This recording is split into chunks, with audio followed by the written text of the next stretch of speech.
Hello, this is your host, Adam Graham, from Pretty Much the Present. And in this video, we'll be bringing you a compilation of old-time radio detective podcasts from 2010. The podcasts are appearing, for the most part, unedited, except for some extraneous or repetitive elements that are being removed because this is a compilation.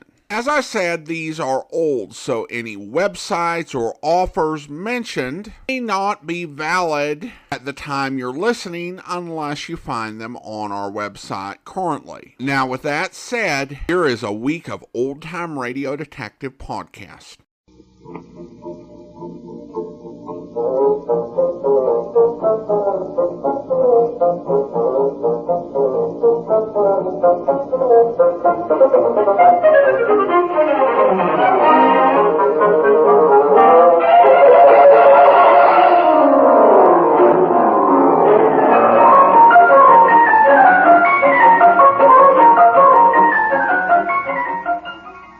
The Great Detectives of Old Time Radio. From Boise, Idaho, this is your host, Adam Graham. Got a comment? Email it to us, box13@greatdetectives.net. You can follow us over on Twitter at Radio Detectives. And listeners continue to provide their comments on the Candy versus Nero vote, which has actually tightened as of late. We have one comment that says, I vote for Nero Wolfe. I enjoy the contrast between the characters of Nero and Archie. And that's from Helen in Victoria, British Columbia. And I really enjoy this podcast. The host, Adam Graham, makes one feel like a welcome guest to the show. His on-the-air demeanor fits the old-time radio personalities perfectly. Well done. Since I'm from the West Coast, I have to go with Candy, as this is the setting of her stories. However, I also enjoy the Nero Wolfe stories as well. Best regards, Tom. Well, thanks so much for your comment, Tom. And Helen, be sure to cast your vote. Go to podcastalley.greatdetectives.net. That's the only way your vote will be counted. Leaving a comment or emailing in a preference won't be counted. So go to podcastalley.greatdetectives.net and leave Candy or Nero in the comments. You have until September 30th to cast your vote. Well, before we get into today's show, I want to let you know about our sponsor. GoToMeeting is about letting you bridge the gap between yourself and others you need to reach in the course of your business, whether it's clients, customers, or students. With the power of GoToMeeting, web, and voice conferencing, you can serve an ever-expanding group of people. Listeners to the Great Detectives of Old Time Radio can try GoToMeeting out and see if it will work for them. Go to gotomeeting.com/podcast. That's gotomeeting.com/podcast and start your 45-day free trial. And now we're going to get into today's episode of Box 13, The Perfect Crime.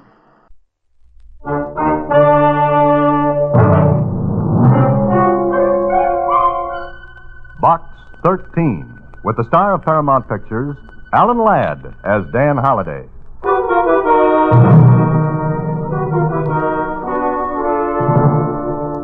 My dear Mr. Holliday, I do not address you as Box 13 because, having seen your advertisement, I was intrigued and found out who you are. You write mystery stories. I am a professor of criminology at the university. I think I have something of enormous interest to both of us. The perfect crime. I am going to commit it. Won't you be my audience? If it pleases you, come to my room.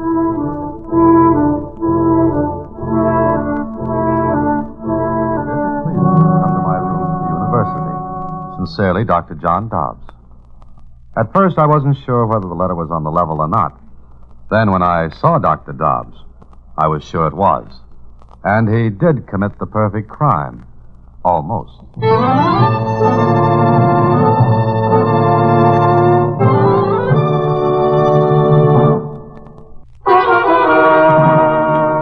And now, back to Box 13 and Dan Holliday's newest adventure, The Perfect Crime.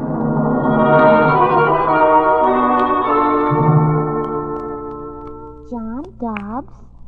Dr. John Dobbs. I never heard of him, Mr. Holliday. Oh, here, read this. Who's Who in American Education. Uh-huh. Our Dr. Dobbs is quite a personage. Dobbs, John H., Professor of Criminology and Abnormal Psychology. author of over 15 volumes on crime and the criminal. That's enough, Susie. And now Dr. Dobbs says he's going to commit the perfect crime. Is there such a thing? Susie, any unsolved crime is perfect. Oh, maybe he's just kidding. He's a professor. He wouldn't do anything like that. That's exactly what I'm going to find out. At least I'll have an interesting evening. Dr. Dobbs was waiting for me when I got to his rooms. He was a harmless, pleasant-looking man of about, 65. He smiled shyly as he greeted me. Hi, I'm so glad you came, Mr. Holliday. How long can you stay? All evening, my time is yours. Wonderful. Oh, you think I'm a little crazy, don't you? Well, aren't we all? Oh, I suppose so. But let's discuss the perfect crime.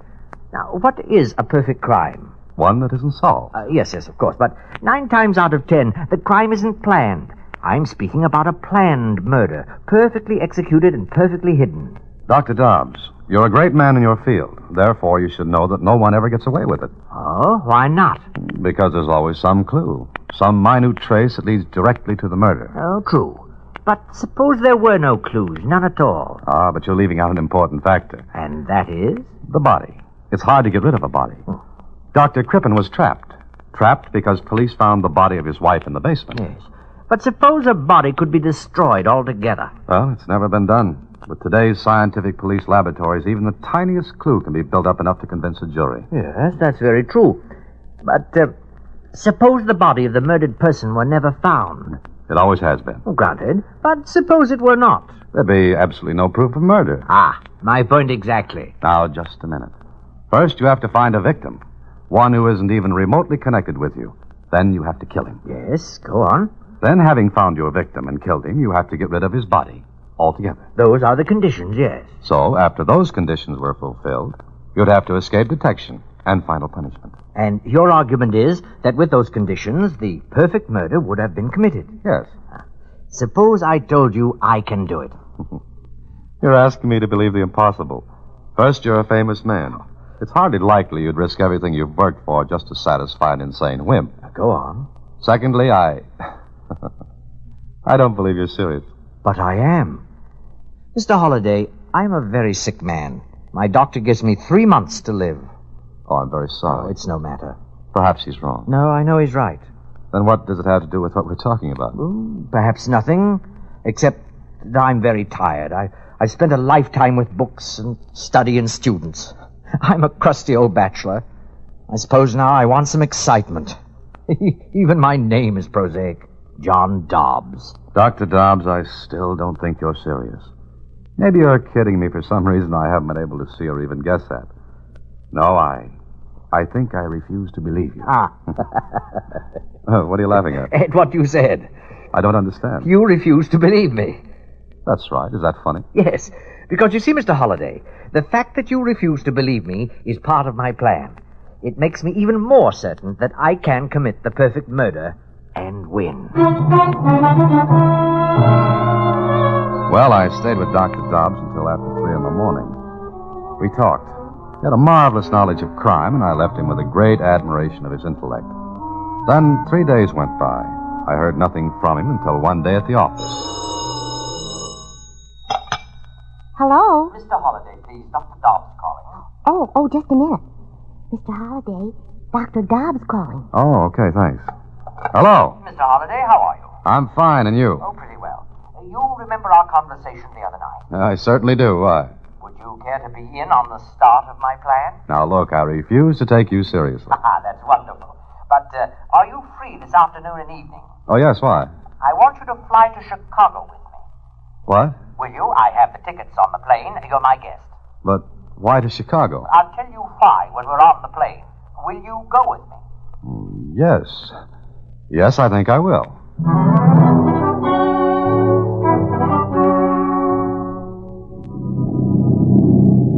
Do you like to fly, Mr. Holliday? Oh, I love it, do you? Oh, yes. It gives me a great sense of exhilaration. I'm untouchable up here. Why are we going to Chicago, Dr. Dobbs? Here, read this newspaper account of a murder. Police are at loss for clues in the Caroline Standish murder case. All leads have come to dead ends, and... Why do you want me to read this, Doctor? Because I'm going to Chicago to confess to the crime. You're what? I'm going to confess that I killed Caroline Standish. I don't believe that. We'll be in Chicago in exactly 1 hour and 20 minutes. Half an hour after we step off this plane, you and I will be at police headquarters, and then you will see. But you couldn't have killed this woman. Oh, yes, I could have. She was killed the day before yesterday. That was Sunday. Sunday's a holiday. It's not too long a plane trip from our city to Chicago, and Caroline Standish is a complete stranger to me. And being a complete stranger, she satisfies the first condition of the victim, that he should not even remotely be connected with her. Exactly. Now settle back, Mr. Holliday. We'll be in Chicago very soon.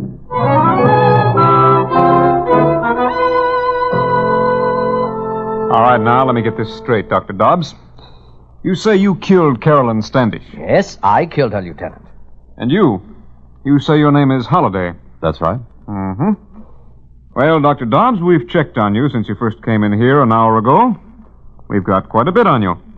Your books, for one thing. I've enjoyed those. Now, suppose you tell us how you killed Caroline Standish. It's very simple. I shot her. Oh? What kind of a gun? A .38 caliber. That was in the newspaper. I know. Mr. Holliday, what do you know about this? Oh, nothing, except that Dr. Dobbs asked me to come here with him. I see. Well, you can both go home. Thank you, Lieutenant. It's not very often that a murderer is sent home scot-free. Why are you letting him go, Lieutenant? Look, Caroline Standish was killed with a .38, yes. But 2 hours ago, we found the killer. He had the gun in his possession. Oh. Then I am free to go. As fast as you can get out the door. Thank you. Come along, Mr. Holliday. I'm afraid the lieutenant has his killer, and it doesn't seem to be me. So we'll go back home. And then? I'll get in touch with you again.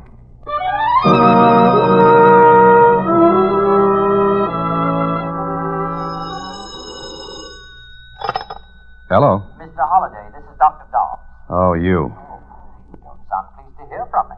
Where are we going this time? So you guessed, eh? Guess. Guessed what? That I'm going to Philadelphia to confess to a murder there. You're going to do what? The same thing I did in Chicago. Will you come along? Oh, no, thank you. Very well, very well. But I suggest you keep reading the newspaper. You may see some very startling developments. Goodbye.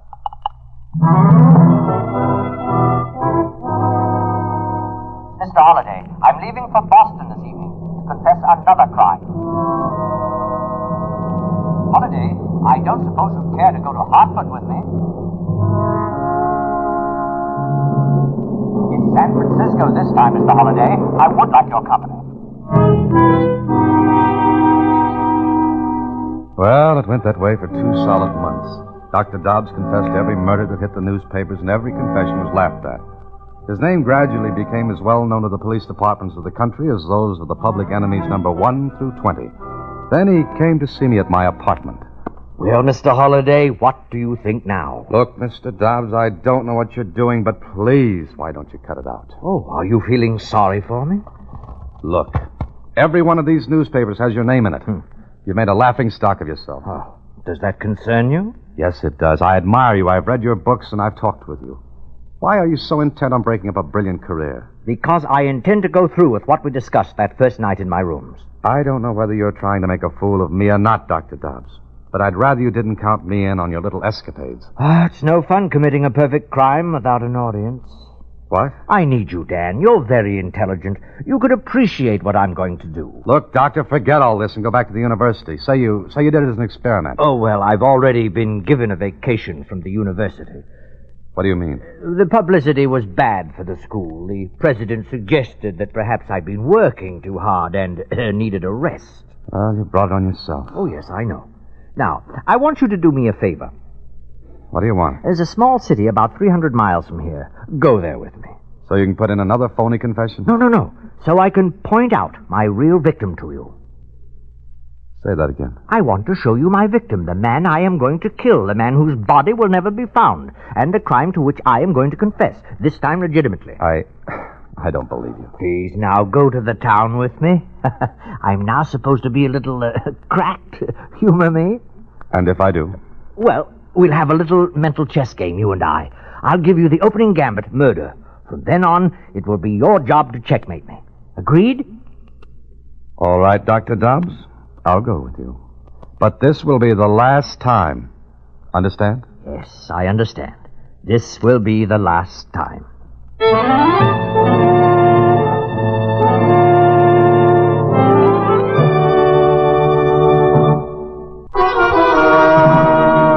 Now back to The Perfect Crime, another Box 13 adventure with Alan Ladd as Dan Holliday. Well, I went with Dr. Dobbs to the small city. He took me to a restaurant. He seemed to be looking for someone when suddenly... Look, Dan. There he is. Who? The man I'm going to kill. The one who just came in? Yes. Look at him. Describe him to me. I want you to be able to recognize him any place under any conditions. What for? Please, just do as I ask. Well, I see a man about your build, Yes. a little younger perhaps. Yes. Nondescript. His name is Alexander Ferris, and he's a buyer for one of the department stores here. How do you know all this? I looked all over for a victim, and then one day I saw him in our city. I followed him, found out he lives here. Oh, he doesn't even know he's going to die. Dobbs, let's cut out this nonsense. But it's not. Ferris is a bachelor. He lives in a boarding house. Once a month he takes a trip to our city to buy for the store here. Go on, you're not finished. No, I'm not.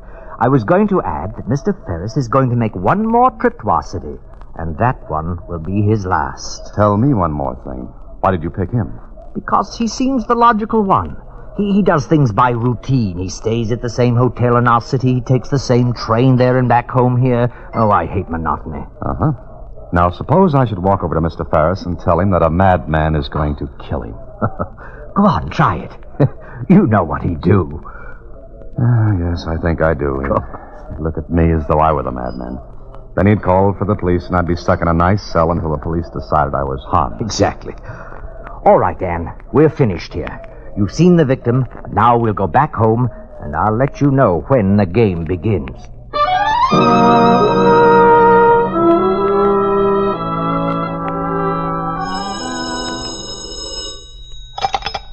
Hello? Mr. Holliday, please. Oh, just a second. Mr. Holliday, it's that man again. Dobbs? Uh-huh. Okay, give me the phone. Here. Hello. Look, Doctor, let's call off this race. I'm getting tired of it. Mr. Holliday, Alexander Ferris leaves his town this afternoon. He will arrive here at 7:30 this evening on the Lake Shore Limited. He will go to the Barrett Hotel. He will never leave there alive. Goodbye. Hello. Hello, Dobbs. Hello. What do you say this time? Same thing, still hopping on the perfect crime. Do you think he means it? He's got me over a barrel. I don't want to believe him. Sometimes I don't, but... But what? But there's something earnest about him when he talks about it. Well, I can't take a chance. I'm going to keep my eyes on Alexander Ferris. I decided to warn Ferris, so that evening I met the Lakeshore Limited. I tried to get to him, but before I could, he hurried into a taxi. I grabbed the first empty cab I could find and went to the Barrett Hotel. Ferris had already registered and was disappearing into an elevator. I ran across the lobby, but the elevator door closed and Ferris was gone. I got his room number, 708. Took an elevator. We were just passing the 5th floor when... Those were shots. And they came from the 7th floor. I missed my guess. I didn't miss it because on the 7th floor... All right, back to your rooms. Go on, everybody. Go on. You too. You're the house detective? Yeah, who are you? My name's Dan Holliday. Did those shots come from this room? Yes, they did. Dobbs. Hello, Dan.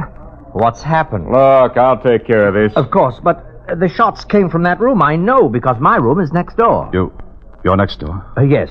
Since I left the university, I've been living here. The house detective will verify that. Sure. But that's got nothing to do with this. Hadn't you better get inside the room and see what's happened? This is my job. But since you stuck your nose in, stay right with me. Have you got a pass key? Yep. You can still smell the powder from the shots. Yeah. But where's the guy that came in here?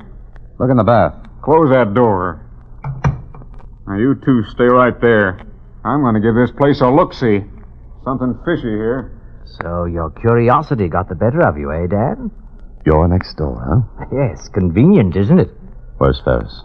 He's dead. You shot him, I suppose. I killed him, yes. I saw him get on the elevator and come up here. All right, you saw that. What then? Where is he? I don't get this.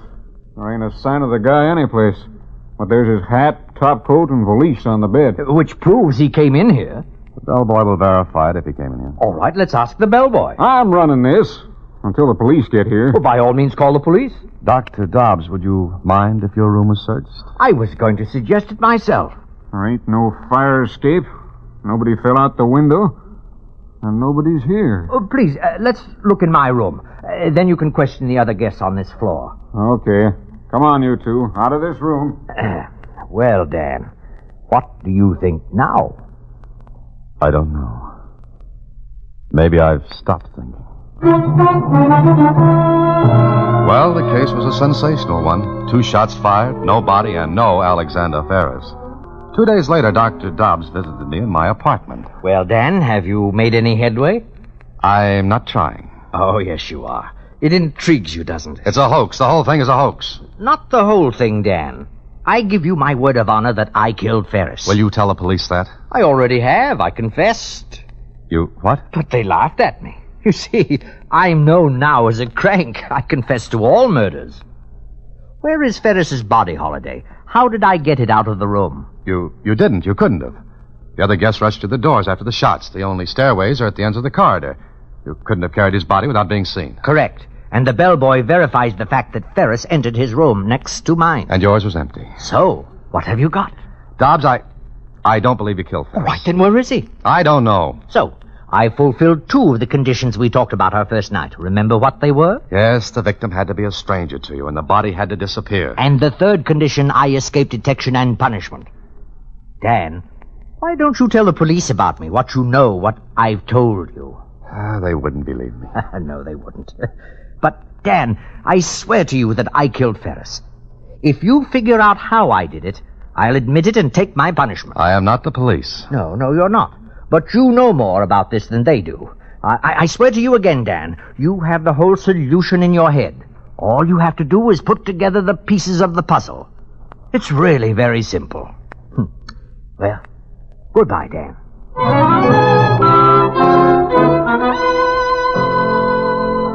Mr. Holliday. Mr. Holliday.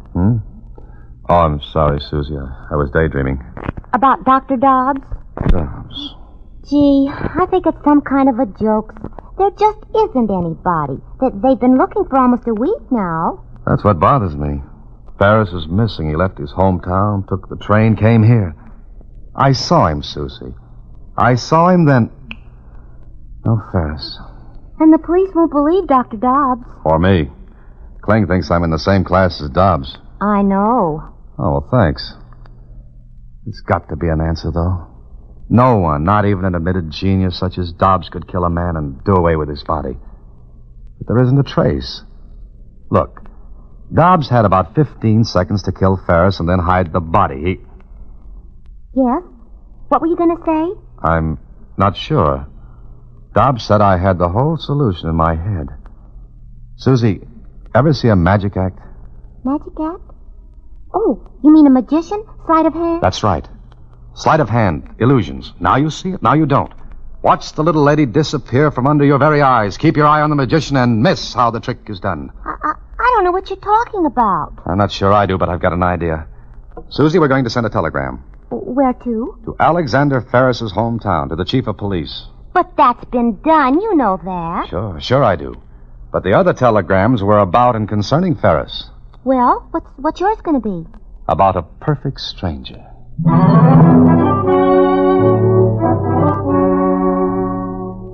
Well, I was shooting in the dark, but I hit.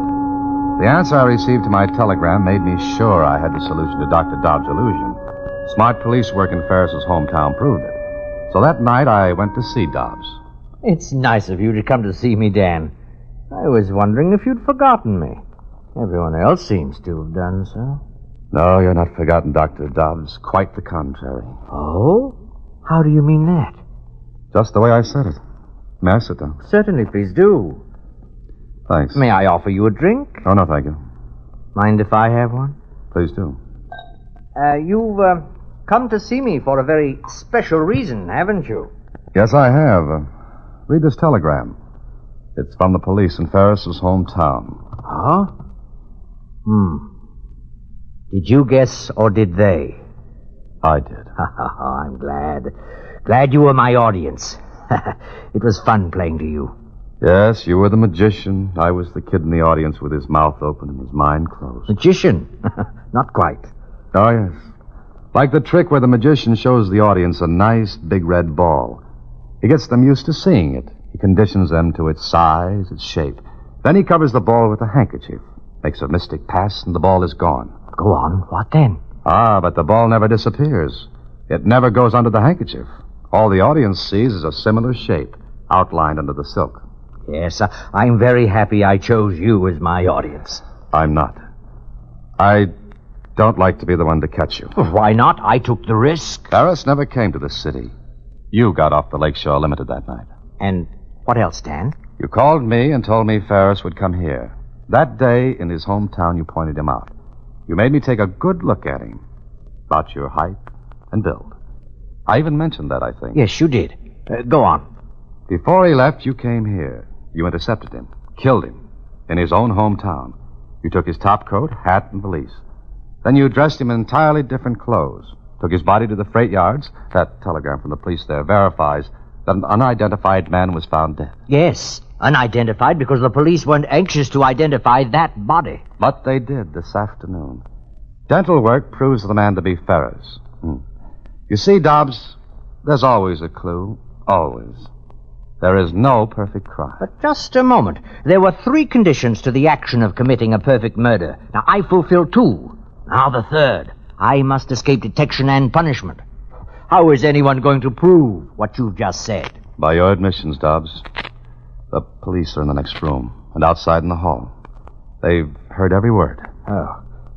There are still a few things to clean up, but there isn't time, is there? I still have to escape punishment. I'm sorry, but you can't. Okay, boys, come on in. Well. The police. But, Dan, I still say I've fulfilled the last condition, to escape punishment. It's a good thing you didn't take the drink I offered you. I knew as soon as you came in that you had me. Dan, explain how I did it. It's no fun doing something clever if no one appreciates it. Dobbs. Dr. Dobbs. So long, Dan. Don't forget to explain the rest. It's been a wonderful chess game. Now, checkmate.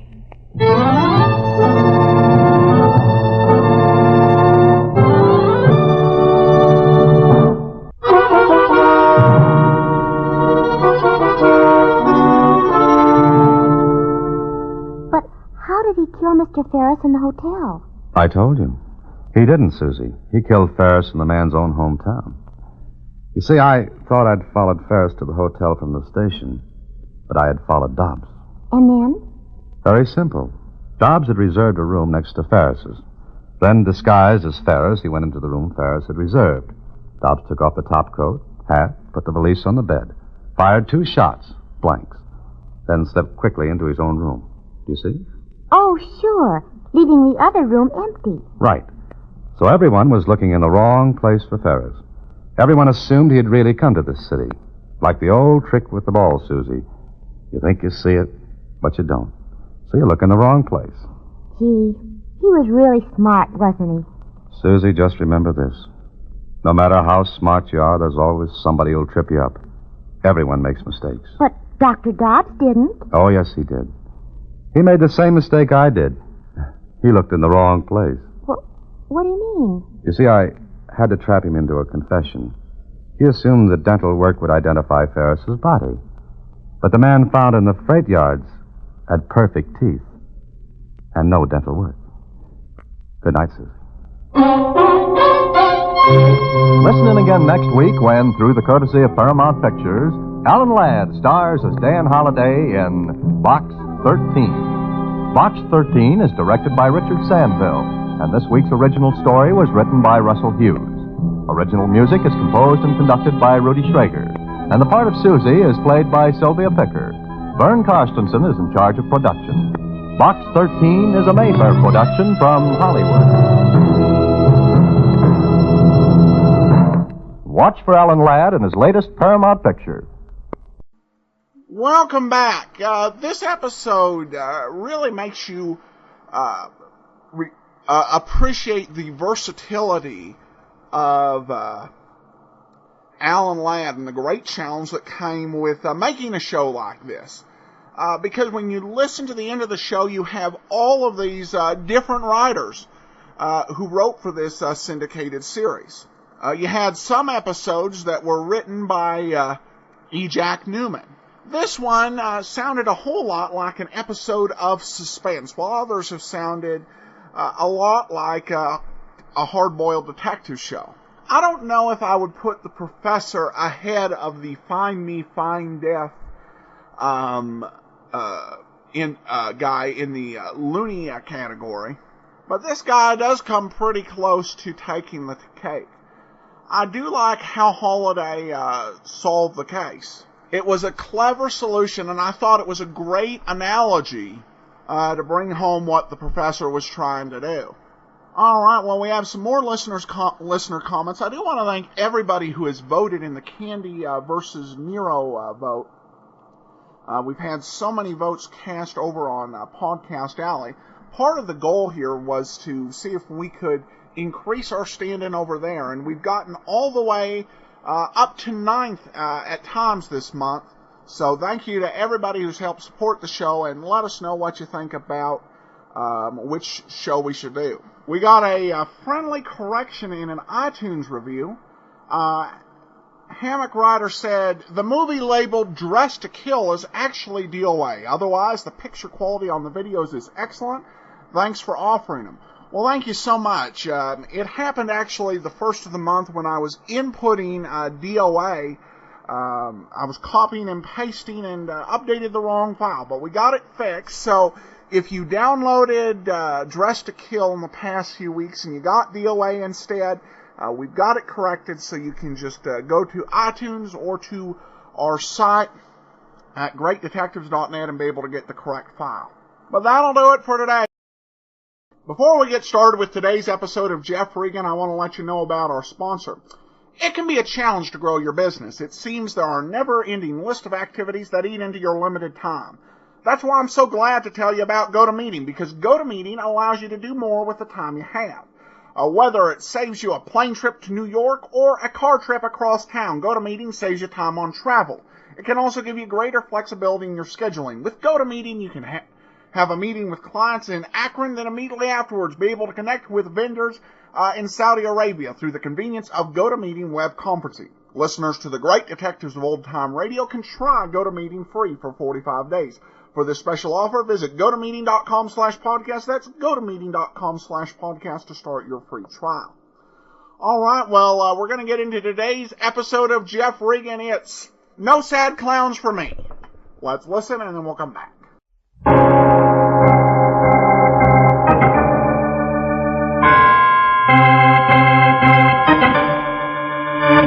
My name's Regan. I work for Anthony J. Lyon, Detective Bureau. They call me the Lion's Eye.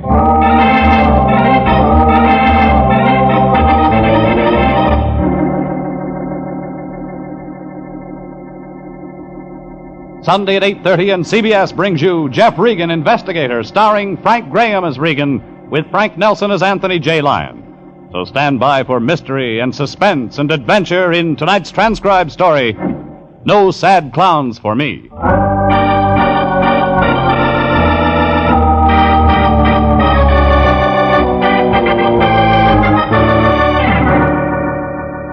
There was a tall clown and a short clown juggling this one, plus a sleek but overaged destroyer named Ruth that wore tights and trained tigers. All parts of a big circus playing a small town of 649 people. And somewhere along the midway, a joker wanted to cut me down to size. 6-foot box size. I wasn't thinking about the circus when I went to the Detective Bureau Wednesday morning, but my boss was. The Lion was up to his knuckles in... Green, my boy. I've just about decided to have our whole office done over in green. Why the sea of $1 bills? A client, my boy, with payment in advance. Those bills look like they've been papered in a rat's nest. They're all in pieces, my boy, but they're good. You'd know. Of course. Notice when I hold this one against this 300-watt light, the paper's made with silk threads. Fitting the torn bills together, they come to $67, Jeffrey. And the client is... See this canvas bag? Bottle top? It's full of nickels, dimes, and quarters, Jeffrey. With the $1 bills, it makes a very nice retainer of $75. For which we do what? Nothing. Now, wait a minute, Fatso. You mean a client walked in here, laid down $75 to hire us to do nothing? Exactly. Duck, there's a curve on this pitch. No, my boy. The whole thing's perfectly legitimate. Our client walked in about an hour ago. Description? Well, he was a tall man, eccentric. Go on.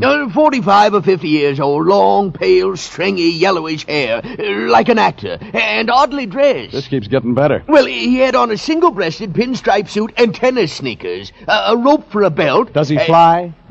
What? No. Anyway, Jeffrey, he put the money down. He saw I was worried about the small denominations, and then he said, "It's not brass." Just like that. It's not brass. Circus expression, my boy. Then he leaned right over this desk and said slowly, showing his big teeth, Jeffrey, "When a little old man named Crackley comes in, don't take his case." And you went for that. Of course. We do nothing, no trouble at all. Lyon, it could be we're in trouble. Give me our client's name and address and the retainer. I'll take it back. Well, unfortunately... Don't tell me. You didn't get the name and address. Well, you see, my boy, he was in a great You hurry. gave him a receipt for the 75? Oh, of course. Everything very businesslike. That ties us into the case, but good. Now, no matter what happens, we're mixed up in it. You're borrowing trouble. We bought it. Oh, relax, my boy. We gotta get that receipt. Forget it. Just be grateful. Okay, Lyon. But if Crackley shows up, be careful.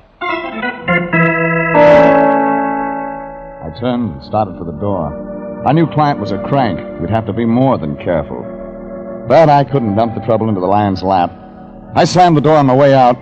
The noise made a little old guy jump. He was standing in the hall, just outside our door. It wasn't hard to figure who he was. Crackley? You know my name? Well, I do now. You're on your way into the Lyon Detective Bureau. Yes. I'm Regan. The Lion's Eye? That's what they call me. You're the man I came here to see. You were highly recommended. I'd like to talk to you, Crackley. I know a place they'll let us sit down for 50 cents. Yeah, I could use a drink. I thought maybe. We went to Dugan's bar. Crackley was a little guy, but smart, almost sharp. He had an outdoor face, tanned, with deep wrinkles like closed eyes in his forehead. Like he had a lot on his mind, and he wanted to talk. I'm the owner of a circus, Mr. Regan. Oh, congratulations. Well, you don't understand. I don't know if you can imagine the responsibilities of a circus owner. To his employees, I mean. They're all specialists. And if we were to close up and go out of business, why, there'd be no place for them to go. Except another circus. Oh, circus business has fallen off since the war years, Mr. Regan. Oh, I hadn't heard. Business is terrible. Oh, sure. Another drink, gentlemen? No, thanks. No, I don't. Now, why did you come to the Lyon Detective Bureau? I want you to find a man named Bliss. Why? Well, Bliss has been investing in my circus. Putting money into a losing proposition? Oh, it's not unusual. People that love the circus, especially wealthy people, enjoy putting their money into things that give them pleasure. Bliss is missing? Oh, for the last 3 weeks. And the money has stopped coming into the circus? Well, yes, Mr. Regan.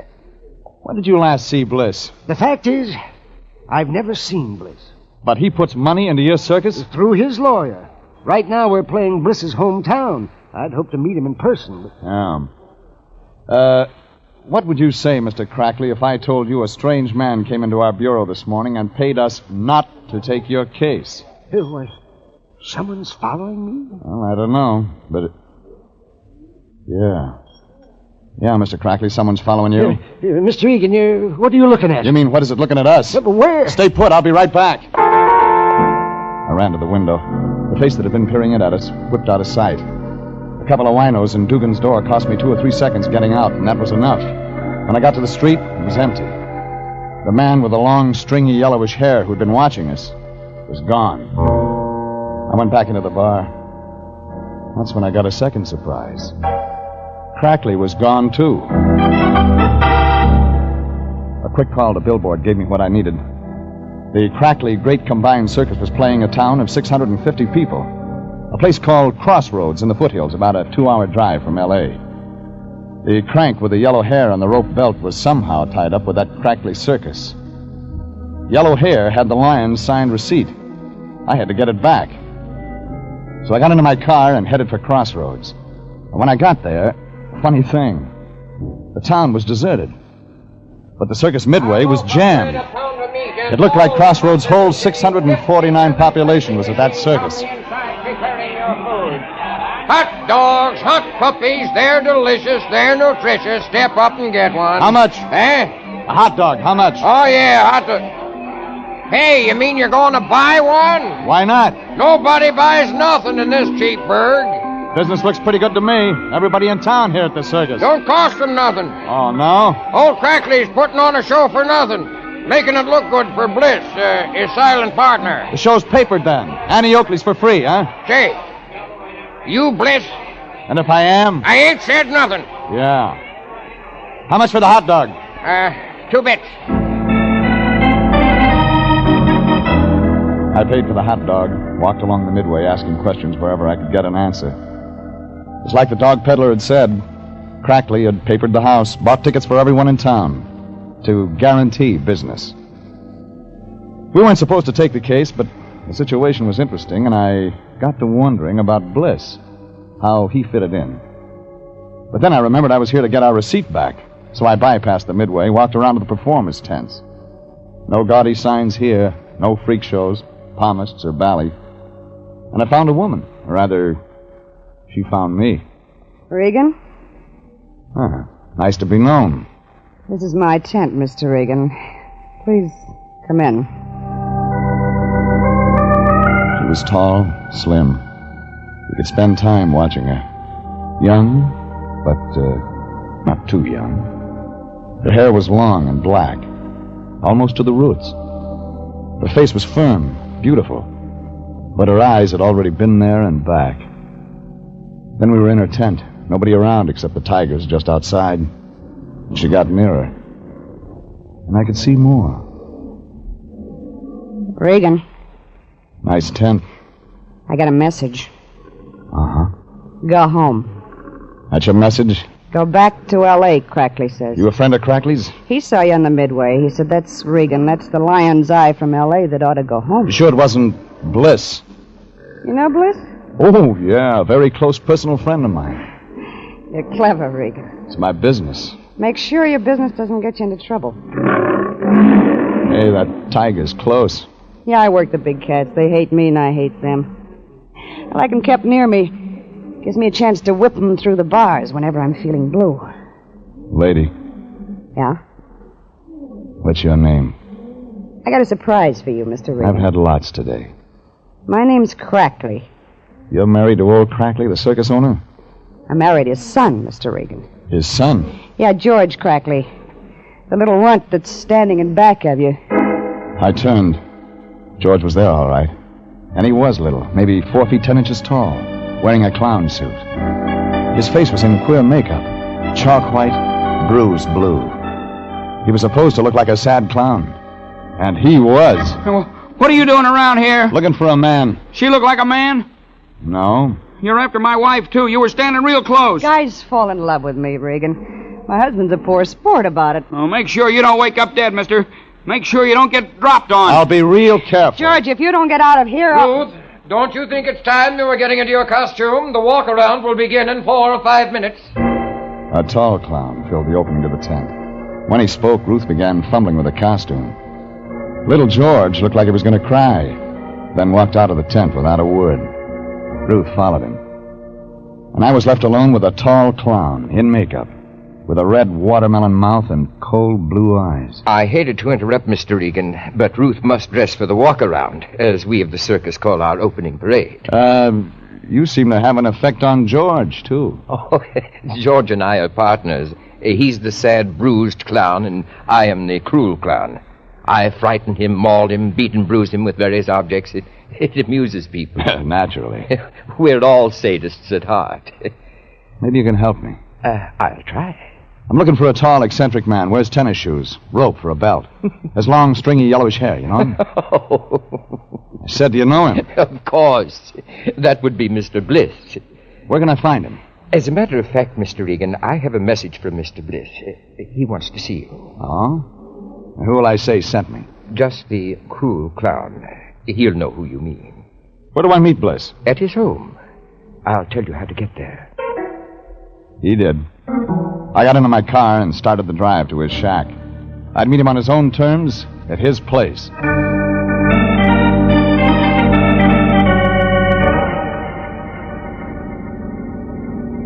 It was a 15-minute drive, most of the way up a side road. I was almost there when a car pulled into the side road behind me, coming up fast, its headlights growing in my rearview mirror. I pulled over to let the speedball pass. He began to cut in on me. The trailer he had hitched on sideswiped me. I felt myself go against the steering post. Then I didn't feel anything for a long time.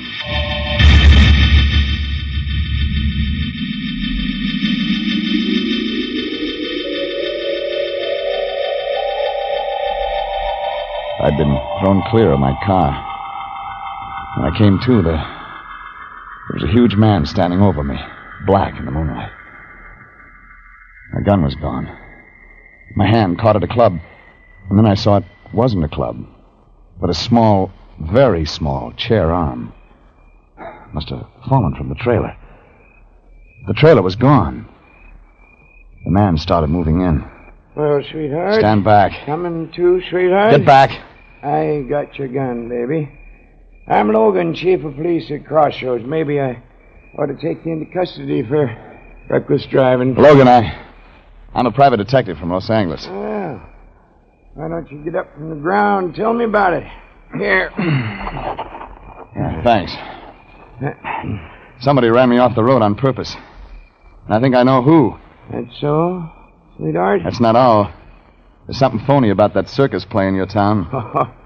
Ain't no circus around here. You're real funny. Fact is, I'll make you a bet, baby. You can't show me no circus around these parts. You seem sure of that. Give you 20 to 1. Let's go take a look. All right. We drove in his car to the circus lot. When we got there, we saw the lot was full of color. All of it moonlight. Vacant. Not a candy wrapper. The crackly great combined circus was gone. As though it had never existed.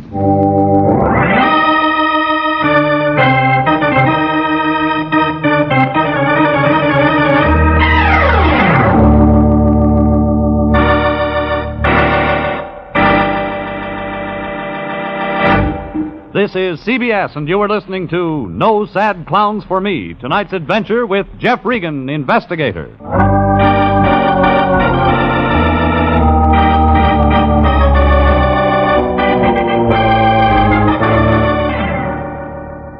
It started bad, and it got worse. Lyon had us balled up in it like a cat in a fish line before I even heard of the case. Then I took over. I did fine. Trying to get our receipt for $75 back, I got myself run off the road near the town of Crossroads, got my car smashed up. Then the chief of police told me that the crackly great combined circus where I'd spent an hour wasn't there. And it wasn't. The chief of police thought this was real funny. Where'd the circus go, sweetheart? L.A., probably. You're kind of slick. Couldn't have been gone more than an hour. Look at those filled-in post holes. You're a real bright fella. And I know why it left in such a hurry. Oh, you city fellas are real sharp-like. The circus left because of a guy named Bliss. What do you know about Bliss? Bliss was putting money into a circus, not taking any out. Keep talking. Bliss gets tired of this, slaps an attachment on the circus. Crackly pulled the show out before it could be served. Yeah, you're real smart. You'd better come along with me, sweetheart. We better have a little, talkie. It hit the bullseye, and I got more than I bargained for. It seems Bliss had no friends, except Logan, who, being the local legal eagle, was also appointed by Bliss as his lawyer, having full power of attorney. Now Logan was ready to talk. Bliss, now, he ain't no dummy. He was in the circus himself years ago, before he got wise and made a lot of dough in plumbing fixtures. Ain't no money in show business, sweetheart. They tell me. Now, Bliss, he ain't old, but he's kind of funny. All of a sudden, he wants to invest in a circus. His old love. But he also wants to make some money out of it. Oh, Bliss, he likes money. He married a circus gal years ago. Left her because she was draining away his salary. How much money did Bliss put into the Crackley circus? Well, baby, Bliss bought in deep enough to own, 49% of the show. Bliss isn't getting any money out of his investment, so he slaps an attachment on the show. Crackley gets wind of it, pulls the show out. You were right up to there, sweetheart. Talk, Logan. I got a note from Bliss just this afternoon. Told me to lift the attachment order. It was a real happy note. Where's Bliss now? Honest, baby, I don't know. He's clear. He's just gone. Bliss skipped out on his wife. That can't be his real name. No, I can't tell you much. Promised Bliss he wouldn't, but his name used to be Elmer C. Bickle. You got a phone, Logan? Here you are, baby. But get the charges. I was getting an idea. Another reason for the show's moving. One thing was sure. Bliss was in it up to his ears. It was 2 a.m. now, and I got the Lyon at home.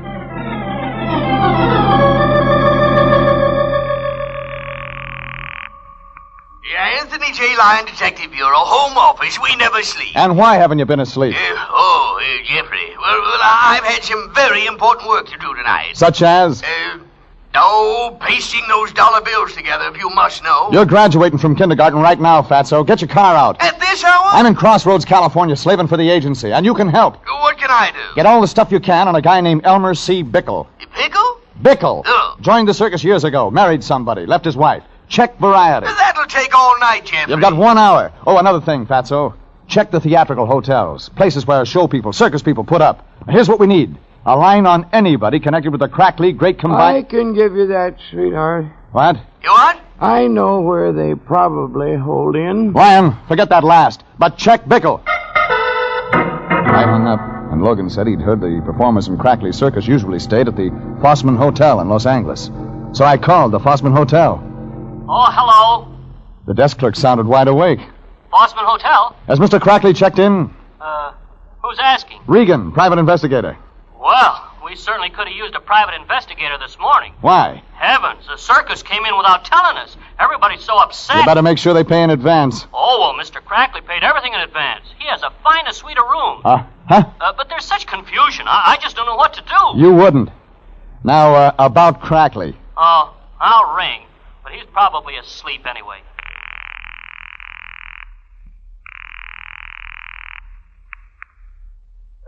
Hello? Crackley, this is Jeff Regan. Oh, Regan. Why did you run away? I don't know. Well, we had to leave because we were so low on funds that the sheriff's office was going to attach the show. We heard of the order and left town to leave their jurisdiction. Yeah, sure. Well, your worries are over, Crackley. I've found Bliss for you. Bickle, too. Oh, no, it's impossible. Well, I mean... Yeah, I know what you mean. It hit me. The circus was making money. Crackley had paid his hotel bill in advance. Fine suite of rooms. Why, he'd probably been keeping a double set of books cheating Bliss. I got Logan, got in his car, and drove back to the deserted circus lot. We drove fast. The circus had pulled out in the middle of the night for another reason. And I knew now we'd better look for that reason. The lot was deserted. Low, cold mist over the ground. Gray morning. A small animal moved through the mist like a creature from another world. A small dog. He'd found what we couldn't see. He had something in his mouth. A cap with a red pom-pom on its pointed end. A clown's cap, stained with blood.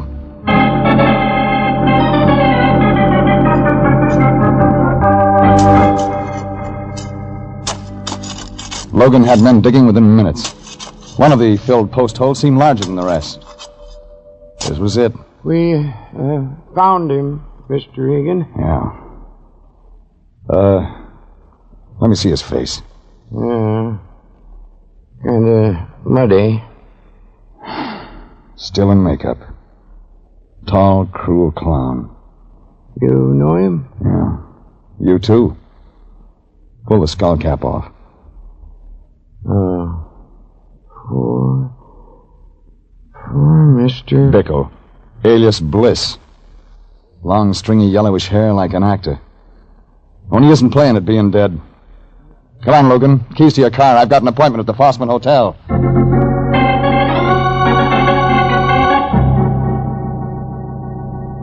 I took Logan's car, made the 2-hour trip back to L.A. I phoned the Lyon as soon as I hit town. I got the complete rundown on Bickle. Then I went to the Fossman Hotel. I asked the room clerk for old Crackley's room number. It was 203. I didn't wait to be announced. You should lock your door, Crackley. You could get company you might not enjoy. Well, I've been waiting for you. I know why you pulled out of Crossroads so fast last night, Crackley. But I don't know anything. I found Bliss. I'm not interested in Bliss anymore. And maybe you're interested in Bickle, the tall clown. Now, please, Mr. Regan. Bliss joined the circus under his real name, Bickle, to check up on his investment. The tall clown was Bliss? Yeah. He was eccentric, but not eccentric enough to throw his money away. But he got more than he bargained for. No, please, now leave me alone. He's dead, Crackley. Dead. Yes, dead. You pulled out of Crossroads last night because a man was killed and buried there on the lot. But I didn't kill him. But you know who did? No. I had the Lyon check on Bickle. It seems he married a Ruth Sandusky in Chicago, April 18th, 1930. Now, Ruth Sandusky was only a kid then, featured in an animal act. My son George married her in good faith, Mr. Regan. I was against the marriage. Where's George now? But I can't tell you. I left him in Crackley's suite of rooms, checked the front desk for George's room. Was told he lived in his own small trailer. But when he was in town, he always parked it down by the circus warehouse. That's where I headed.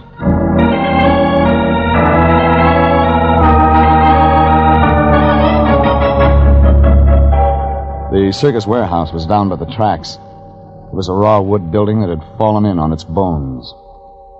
Most of the circus trucks had unloaded. Things were pretty quiet. I got out of the car, walked around. The rear of the warehouse was parked a small trailer, beat up. The one that had forced me off the highway near Crossroads. Inside, I found Ruth. Ruth Sandusky. Regan. Married Elmer C. Bickle in Chicago, April 18th, 1930. You're a real bright eye. You kind of like being married, don't you, Ruth? So much you get married twice. Girl needs a man. With money. Bickle ran away from me the week we played Chillicothe. The only way I knew he was alive, he used to put crazy ads in the trades every Christmas. You'll be sitting pretty when old man Crackley dies and George inherits the circus. Oh, I try not to think of such things. Bickle joined the circus 3 weeks ago. He recognized you, wanted you again, moved in on George. The thing is, you were still married to Bickle. You'd kind of overlooked getting a divorce, which meant you weren't legally married to George, meaning you had no future claim on the circus. You won't tell George. I'll make it worth your while, Mr. Regan. Trouble is, lady, George saw Bickle, the new clown, moving in on him. And easily, too. You were afraid to hold Bickle off, afraid he might yell bigamy. Real cozy for you, Ruth. Both husbands, clowns in the same act. You better stop talking, Mr. Regan. George had to move out of your tent, sleep in his trailer. He was crazy jealous. That's why he tried to finish me by driving me off the road. He thought I was moving in, too. Stop it while you still got the chance. Bickle said, come back to me or I yell bigamy, and you killed him. Stop it! Only one thing, lady. You didn't know that Bickle and Bliss were the same man. Bliss? Yeah, the angel. The guy that was pouring all that money into the circus. Bickle was Bliss. I'm still married to him, legally. That's almost right. Yeah. Yes, it was bigamy. What do I want with George now? As the wife of Bliss or whatever he called himself now, I'll inherit all his dough. You killed Bliss. What? Crackley thinks his son did it. George will go to the gas chamber for me. I'm a bigamist, Mr. Regan, so give me 2 years. No, Ruth, no. No, you won't get rid of me that easy. George. I heard what you Little were doing. George, the sad, bruised clown, stood in the doorway of a small trailer. It was like he didn't see me, only Ruth, his almost wife. But he'd heard I thought plenty. you killed him because he was molesting you. Shut up, George. I thought you killed him because you loved me. You stay away from me, George! Ruth ran out of the trailer, followed by George. He slammed the door to hold me back. I got the door open just in time to see little George slip into the circus warehouse. I ran after them, fast. Inside the warehouse, it was dim. There was the sharp smell of circus animals. Little George was flexing his muscles for the first time in his life. I won't let him get you. I'll take you from the gas chamber. A superhuman strength had come into him. He had Ruth by the hair and was forcing her into an animal cage. The tiger was crouched in the corner of the cage, ready to jump. I grabbed both George and Ruth by the hair and pulled them back. I kicked the cage shut.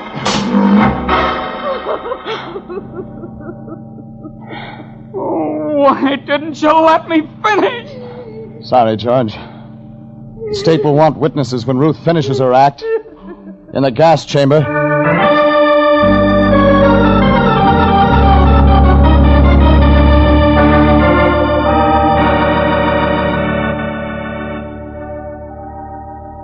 I'd wound it up, I called Sanducci of homicide. When they came to take Ruth away, I saw little George, the fall guy, standing near his trailer, all alone.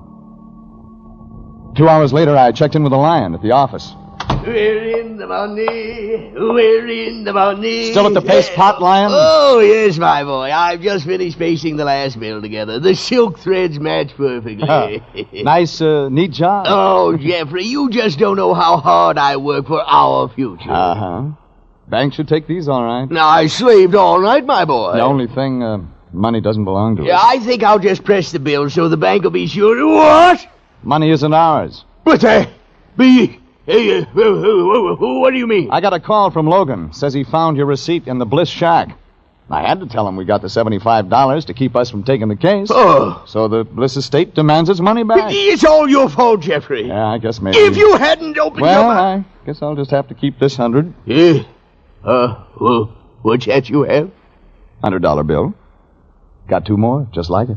Jeffrey. But who... Oh, Crackley gave it to me.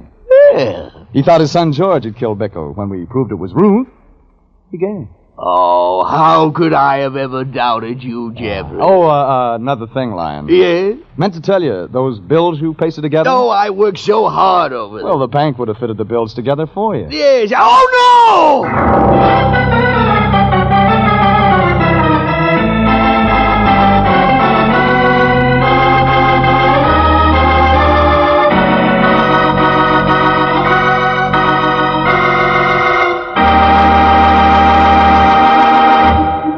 Jeff Regan, Investigator, is written by William Frug and Gilbert Thomas, directed by Sterling Tracy, and stars Frank Graham as Regan with Frank Nelson as Anthony J. Lyon. Original music is by Dick Arant.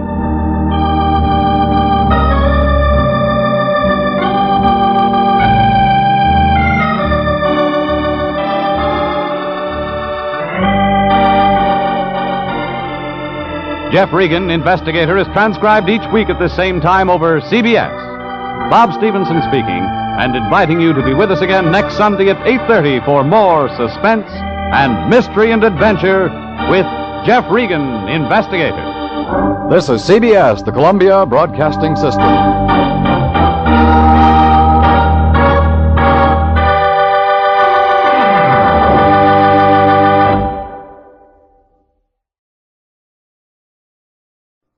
Welcome back. Well, we've had plenty of trips to the circus already, but this may have been the best piece of circus noir you'll find in the world of radio. Mystery writers, particularly of this era, seem fascinated with the circus as a setting for a murder mystery.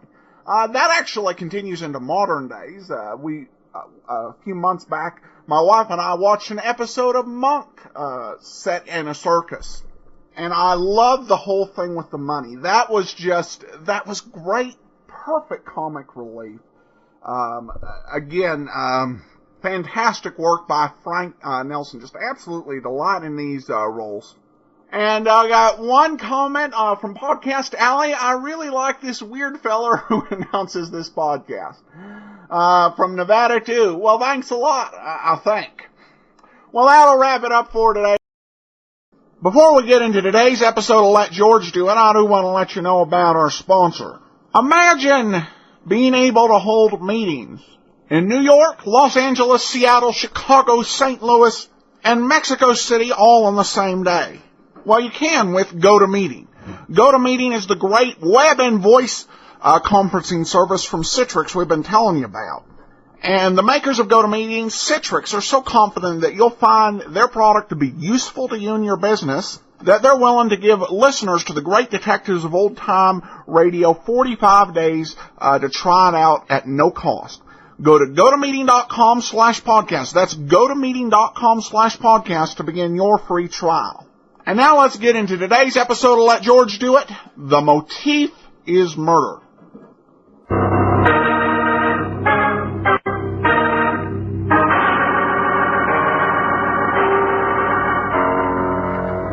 Standard of California, on behalf of independent Chevron gas stations and standard stations throughout the West, invite you to Let George Do It.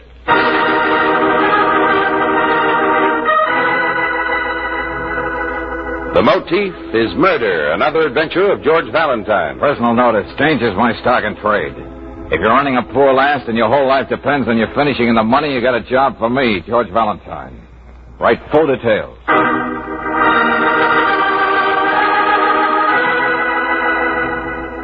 Dear Mr. Valentine, enclosed are 3 $100 bills to arouse your interest and claim your attention. Now, consider my problem. I've committed 3 murders. The police have seen no connection between the victims. Dr. Douglas Chapin, Stella Tefania, and Otto Pfeiffer. But there is a connection, a theme to these deaths, as definite and perfect as a motif in a work of Wagner. I want you, Mr. Valentine, to provide me with the appreciation of an intelligent man and exhilarating knowledge that from now on you'll be an obstacle in my path. I shall phone you at 2 this afternoon. No signature. How thoughtless. Well, what do you make of it, George? I'd say somebody was funning me, Angel, if it weren't for these 3 century notes. Well, he sounds like a well-educated man. Or a woman, for all we know, but the handwriting's like a child. These names here, they don't ring any bells for me, but they may for Lieutenant Riley.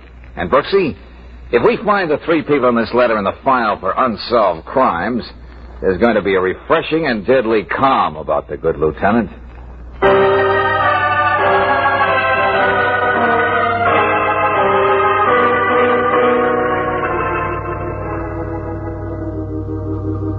Dr. Douglas Chapin, well-known surgeon. Stella Tefania read the bumps on your head, the lines in your palm, and your future in a crystal ball. And Otto Pfeiffer, honest, hard-working diamond cutter.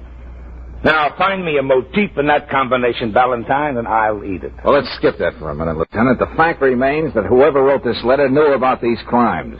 And they weren't exactly front-page stuff. You yourself said that Otto Pfeiffer's name never even got into the newspaper. Missing Persons is working on that, Miss Brooks.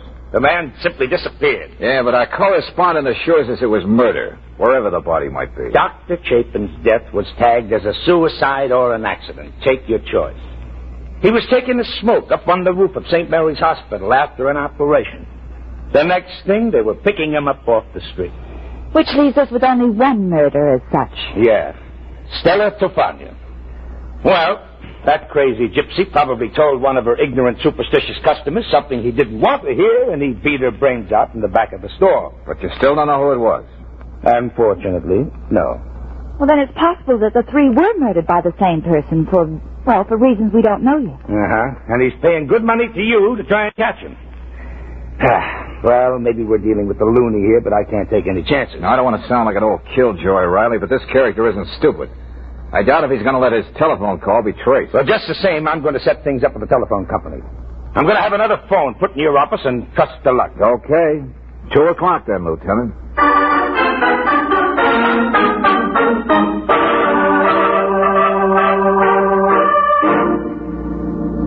Now, have you got everything straight, Miss Brooks? Uh-huh. All I do is get the special operator on this phone as soon as the call comes through to George. Then if he can hold the call long enough to be traced, I flash the information to headquarters on this emergency. Yes. And the whole fleet of squad cars will be at the address wherever it is in a matter of minutes.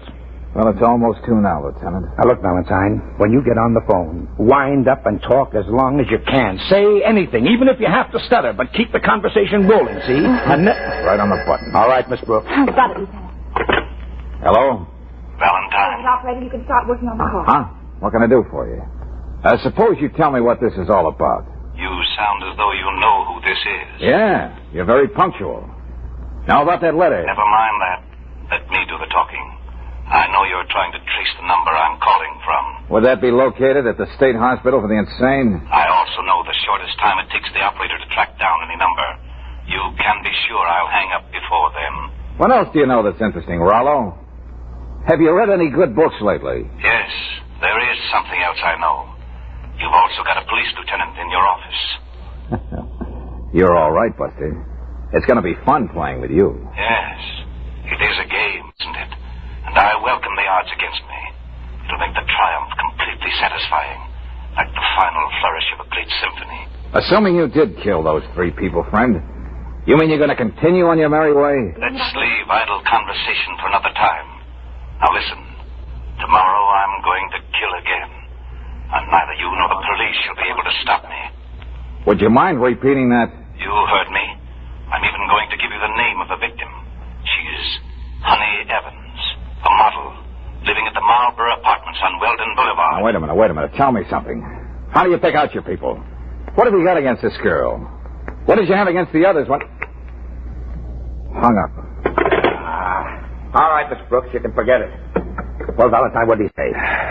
The gentleman on the other end of the line wants us to be sure and keep tomorrow open. He'd like the pleasure of our company at a murder.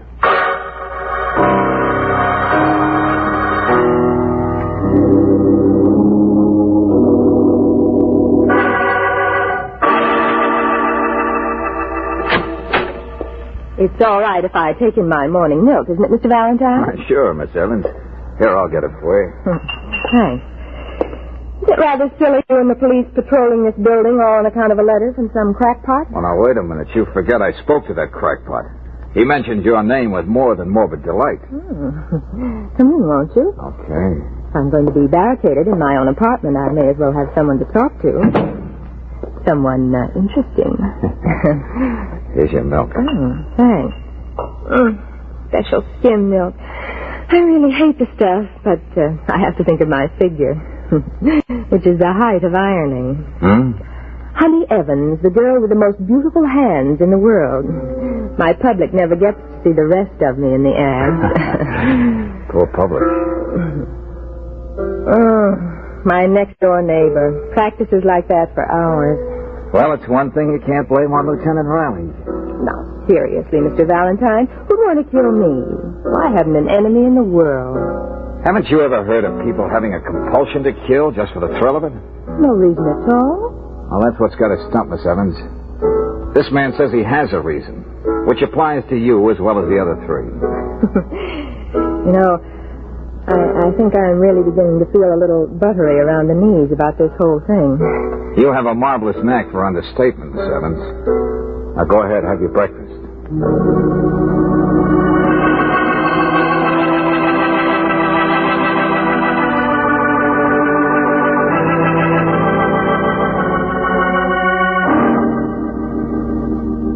Hey, Lieutenant, I think I'd better check with Miss Evans again. Why, what's the idea? Nobody can get into that apartment without passing us here in the hall. She is beautiful, isn't she, Lieutenant? If you keep on being so subtle, Angel, no one will ever know what you're talking about. I merely said that... Wait a minute. And where do you think you're going, Miss Evans? I'm sorry to spoil your fun, Lieutenant Riley, but I've got to go out. My agency just called. Duchess Jules wants me to model some bracelets for them. That can wait till tomorrow. Oh, no, it can't, Mr. Valentine. I've been waiting ages for this account. It means a great deal to me. Full-page ads in all the national magazines. Miss Evans, we can't use force, but I'm telling you... And I'm telling you, Lieutenant, that... Oh, George! I got it. Miss Evans, what's wrong with you? You better get an ambulance, Riley. This girl is dying.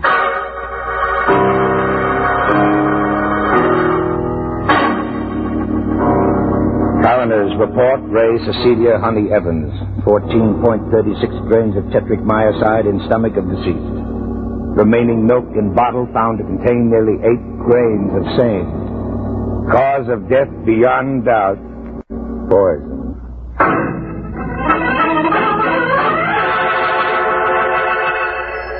Hey, quick, Brooksy, the other phone. Get the operator. We can go crazy doing this with every phone call that comes from the office. Yes? Everything went off very nicely, didn't it, Valentine? So well, Rollo, that you almost made me an accessory. I brought that bottle of milk into the girl's apartment. What an exquisite fillip. I hardly anticipated anything so dramatically appropriate. Now listen to me, friend. I'm going to get you if I have to crawl into this phone and over every mile of copper wire to where you are. I can appreciate your sense of failure, Valentine. I know what it can do to a person. Keep darling, darling, keep... Tell me more. More? So you can trace the call? Hardly. Now let's get on with our game. Hey, I got a surprise for you, Rollo. The next time you're going to be just another also-ran with a murder rap staring you in the face. You and the police will have to do much better than you did yesterday. Consider how simple it was. Having discovered that Miss Evans was the only one in the building who ordered that special brand of skim milk, I found the time and the place to substitute another bottle right outside the Marlborough Apartments when the milkman was making another delivery. I still say you're not going to get away with it, Rollo. Very well. If you're so sure of yourself, maybe I ought to make it more difficult next time. Tomorrow. Tomorrow? now, look, what did these people do to you? Why are you doing this? You can't be so crazy that human life means nothing. Quiet, Valentine. I don't have much time. Tomorrow, someone in the 1200 block on Corona Del Mar Avenue is going to be found dead. That's all I'm going to tell you. Now, let's see how really clever you can be. But, operator, are you sure? Well, they're still on the phone. Oh, no, we're not, Brooksy. You can hang up now. Oh, I guess you're right, operator. Thanks. George, he must be timing himself with a stopwatch. He knows just how far he can go. That time they almost traced the exchange he was calling from. I know. Well, what gives with Rollo now? Murder. What else? Hello, Lieutenant Riley, please. This is Valentine. Then he's going right on. Yeah, but he's making it a little tougher for us. He's trying... Oh, yes, Lieutenant. Uh-huh. Just got another call from him. No such luck. Well, he's got another shindig scheduled for tomorrow. Will you take it easy, Riley? I've got a hunch that's so crazy it might just work. All I want you to do is let me play it my way.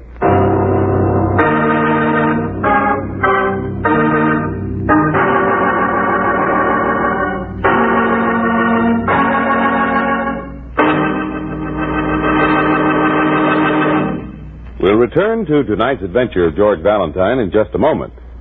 Anyone who has ever run a vacuum cleaner knows it has to be emptied at regular intervals or it's no go. Same thing holds true for your car's engine. That's why a crankcase drain and a refill with compounded RPM motor oil at regular intervals is so all important. You see, RPM has a special detergent compound that cleans as it lubricates. It controls the harmful wear-causing carbon particles that collect in any engine, prevents them from depositing on and scratching finely polished interior engine parts, and gets rid of them when you have the oil changed. And RPM not only keeps your car's engine cleaner, it fights off corrosion, rust-proofs internal engine parts, and clings to the hot spots left bare and exposed to wear by ordinary motor oils. Next time you ask for motor oil, ask for RPM motor oil. Regular use of RPM means added life for your car's engine. No wonder RPM is first choice in the West. Get it tomorrow at any independent Chevron gas station or standard station where they say and mean, we take better care of your car.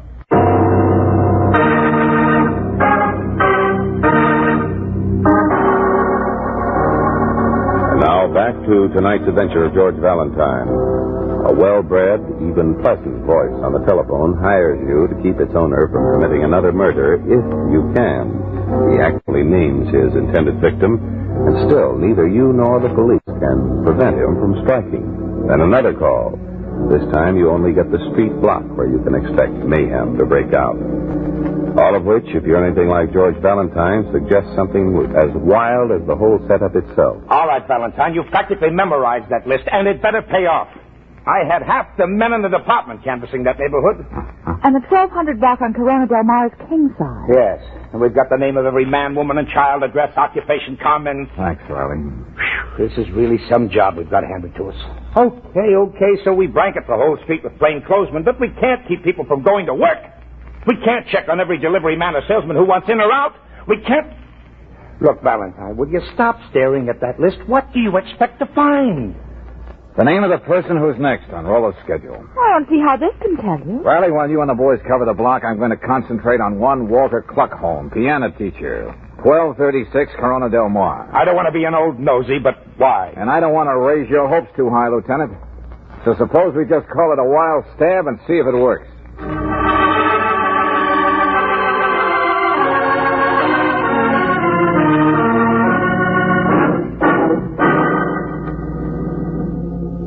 Murder? Please, young man, I have no time to talk about unimportant things. Your murder, Mr. Cluckhorn. Would you classify that under the heading of trivia? Please, look at what time it is. My pupils will start coming soon. Listen to that. My new piano. Never before have I had such an instrument. Yeah, well, that's just swell. But you gotta believe me, mister. I didn't come here just to pass the time of day. This man I told you about means business. Young man, I learned to be a fatalist. A philosopher. 3 years I was in a concentration camp, and still, here I am. Yeah. A new life in a new country, a new piano, plenty of pupils, And anyway, who'd bother killing an old man like me? So, you see... Hey, wait a minute. You said this piano was new? How new? This morning they just delivered it. That's why I'm so happy. Take your hands off that thing. Get away. Let go. What's the matter with you? Stay where you are, Flacone. Keep your hands off that keyboard. What are you doing, young man? Just having a look inside this piano. Oh, brother. You don't know how lucky you are, Pop. What do you mean? These little wires, this detonator cap. Somehow our unknown playmate found out this was being delivered today and managed to wire it for sound. And I mean sound with a capital boom. I do not understand. Sooner or later you would have hit a certain combination of notes and this whole place would have blown up. You with it. I'd better sit down. The philosopher is not feeling so bad. Yeah, very lucky. Both of us. Phew. Move over, Pop. I think I'll sit down, too.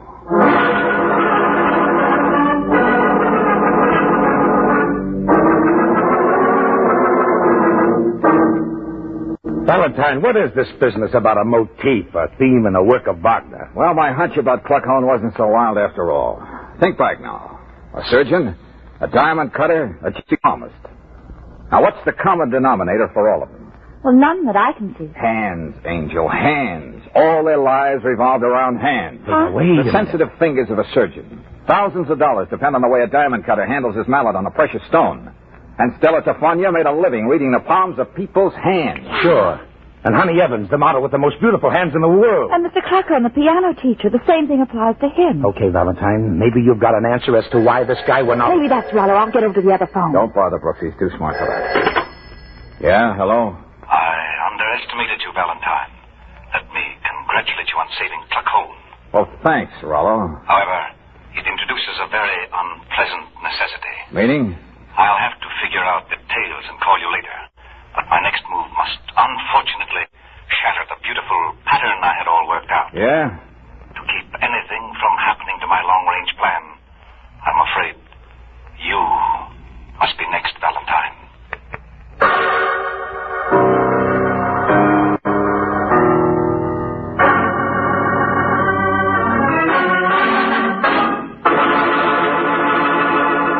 Hey, Riley, just what kind of metal pygmies are we? Don't make me answer that now. I don't exactly feel like Einstein. And I feel as confused as a mating moth. Now, look, it takes just so long to trace a telephone call, and Rollo knows that. But we're going to make two parts out of the operation. Huh? The first time he calls, we trace the prefix, the name of the exchange, where the phone is located. And that's all. But an exchange covers a lot of territory, John. And he'll never stay on the wire long enough for us to find out the exact number. Yeah, but I'm going to make Rollo call me back a few minutes later, so we can be sure he's using the same phone, or at least the phone in that district. Then all we have to worry about is getting the number. Say, that's an idea. It might work. But wait. How do you know for sure he's going to call back? Lieutenant, if I know my customer, I think I have a way. Oh, well, darling, I'm worried. You're going about this as though it were just another case for somebody else. He means to kill you. You know, the same disconcerting thought keeps occurring to me, too, Brooksy? All right, Valentine. You hit on something. But here's what we're going to do. You don't have to bother with that other phone this time, Miss Brooks. So why? I'll rig it up so that any call that comes into this office will flash a red light on the switchboard down at headquarters. We'll work the whole deal out from there. Will that save any time, Lieutenant? No, but that way we'll be in constant touch with every squad car in the city, and as soon as we find out the exchange, they'll be ordered to converge on that district. Then they can't be more than minutes away from wherever he's phoning. Hey, you know, Riley, you and I make a pretty good team. Maybe one of these days I'll join the force and you... Yeah, you do, and I'll... well, I gotta get going. I think I smell my fudge burning.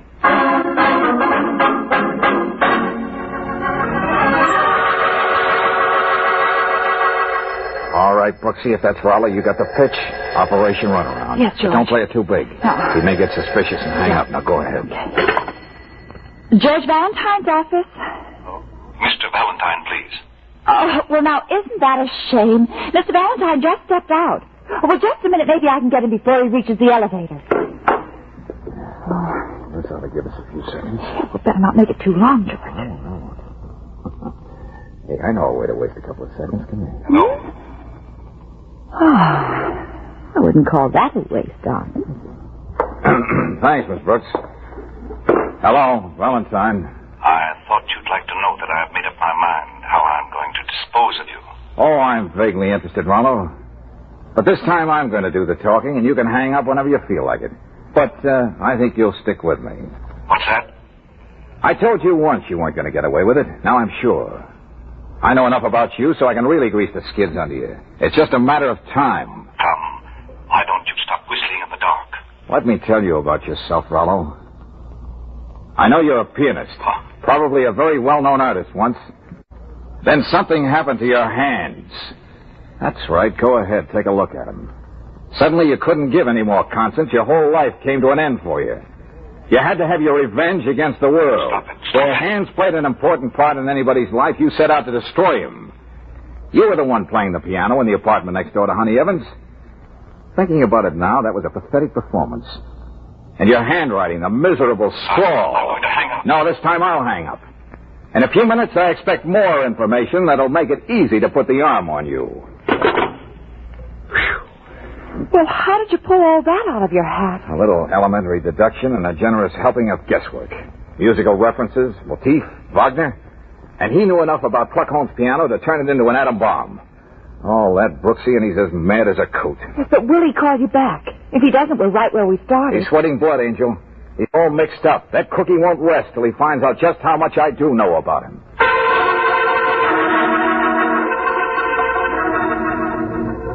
Attention, all cars. Proceed to district covered by the Wadsworth Exchange. I repeat, Wadsworth, bounded by Elmira, Jensen, and Morton Streets, and the south side of McCary Boulevard. And step on it. That's all. Riley. Okay, Sergeant, let's get going. Wadsworth in the big hunk of the city, Lieutenant. I was thinking of something else. Valentine happens to be in the Wadsworth Exchange.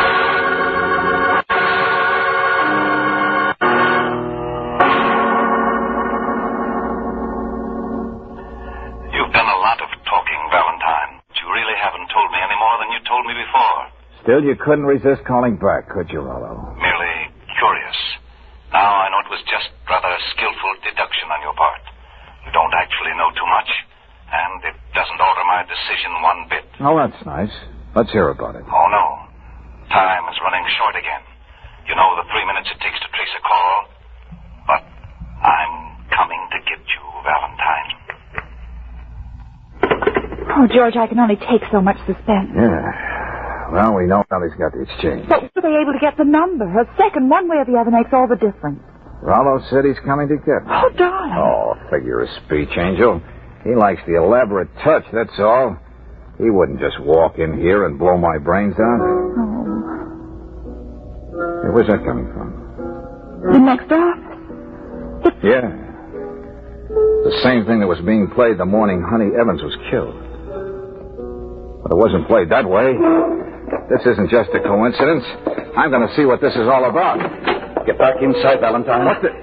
But you're the man who has the office next door. Don't try reaching for your gun. You'll have a bullet through you before you can raise a finger. My hands are still good for something. Too bad the young lady has to be here. Now, she'll have to go, too. Wait a minute. Look, you can't... One must die. Music like that should make it somewhat more acceptable. Valse Triste, played by Gerald Mydens.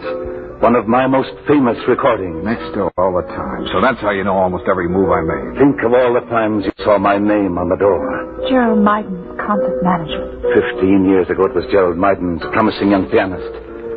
Why should I have had a stupid, reasonless accident?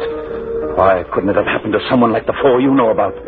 That's what's been driving me out of my mind. How do you expect wholesale homicide to change any of that? These hands, these fingers, long. You'd imagine sensitive. But they're dead things. Only the faintest trace of feeling left in them. Oh, don't do this, Mr. Mydens. The police will understand that you're sick. You don't know what you're doing. My name on the door may not have suggested anything to you, Valentine, but yours did to me. It inspired this little game. But it's all over now. All over for you. Now, over there, both of you. You must be needing that. No, Riley. See that he behaves, Sergeant. Oh, Lieutenant, do you mind if you kiss a gray-haired old lady? Oh, brother, you must have made it here and nothing flat. I was only over on 10th Street when we found out it was the office next to yours. Would someone mind turning off that record? Valse Triste, the melancholy waltz. It's over now.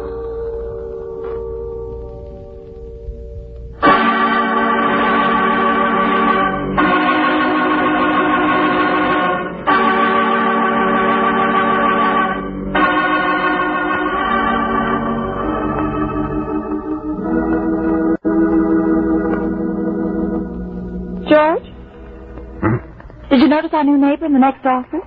Yes, I did. Pamela Stodgeworth. Society secretary. Oh. All social functions correctly managed. Mm-hmm. Weddings especially. Well, I had Kirk with her down in the drugstore, and, well, Miss Stodgeworth wants to meet you. So did the last tenant. Yeah, but in fact, Pamela gets absolutely agog at the very mention of your name. Oh? And why would that be? Well, she thinks if you really got to know her, well, you might start thinking of romance, orange blossoms, old shoes, and a shower of rust. Oh, Angel, I realize you always have my best interests at heart, but do you really think it would work out? Huh? Why, Pamela is at least 60.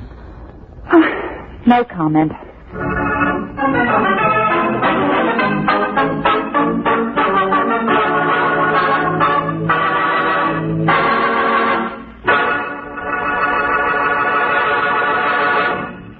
If you're a mother, maybe you drive the kids to school every day. Or if you're the breadwinner of the family, maybe you use the car to drive back and forth to work. In either case, you probably run into traffic lights and lots of stop-and-go driving twice a day. And what can be a better feeling than knowing your car will give you steady, dependable performance at all times? Fast starts, steady pickup, for speedy getaways, and extra power for hill climbing. That's the kind of performance you can be sure of when you have a tank full of Chevron Supreme gasoline. For this high-octane gasoline is specially blended and climate-tailored to get command performance out of your car in every driving condition. Its light fractions command fast starts every time you use the starter, and it's perfectly blended to command steady, powerful acceleration whenever you give it the gun. That's why you hear so many motorists saying, Chevron Supreme gasoline keeps my car going steady. Ask for this premium quality gasoline tomorrow. Get Chevron Supreme at standard stations and at independent Chevron gas stations where they say and mean, we take better care of your car.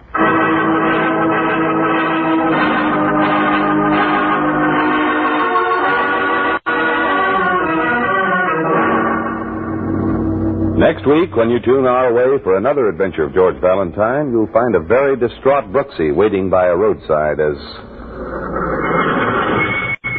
Hey, Brooksy, over here.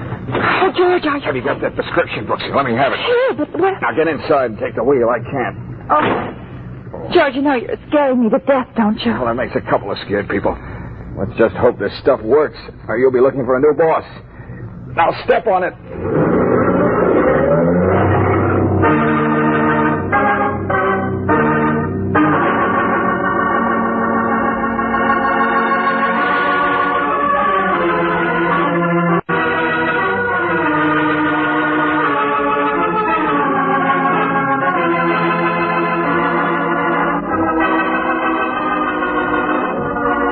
Tonight's adventure of George Valentine has been brought to you by Standard of California on behalf of independent Chevron gas stations and Standard stations throughout the West. Let George Do It stars Robert Bailey as George with Frances Robinson as Claire. Wally Mayer appears as Lieutenant Riley. Tonight's story was written by David Victor and Herbert Little Jr. and directed by Don Clark. Also heard in the cast were Ed Begley as the murderer, Mary Shipp as Honey, and Herbert Butterfield as Pluckholm. The music is composed and presented by Eddie Dunstetter. Your announcer, John Heaston. Listen again next week, same time, same station, to Let George Do It. This is the Mutual Don Lee Broadcasting System.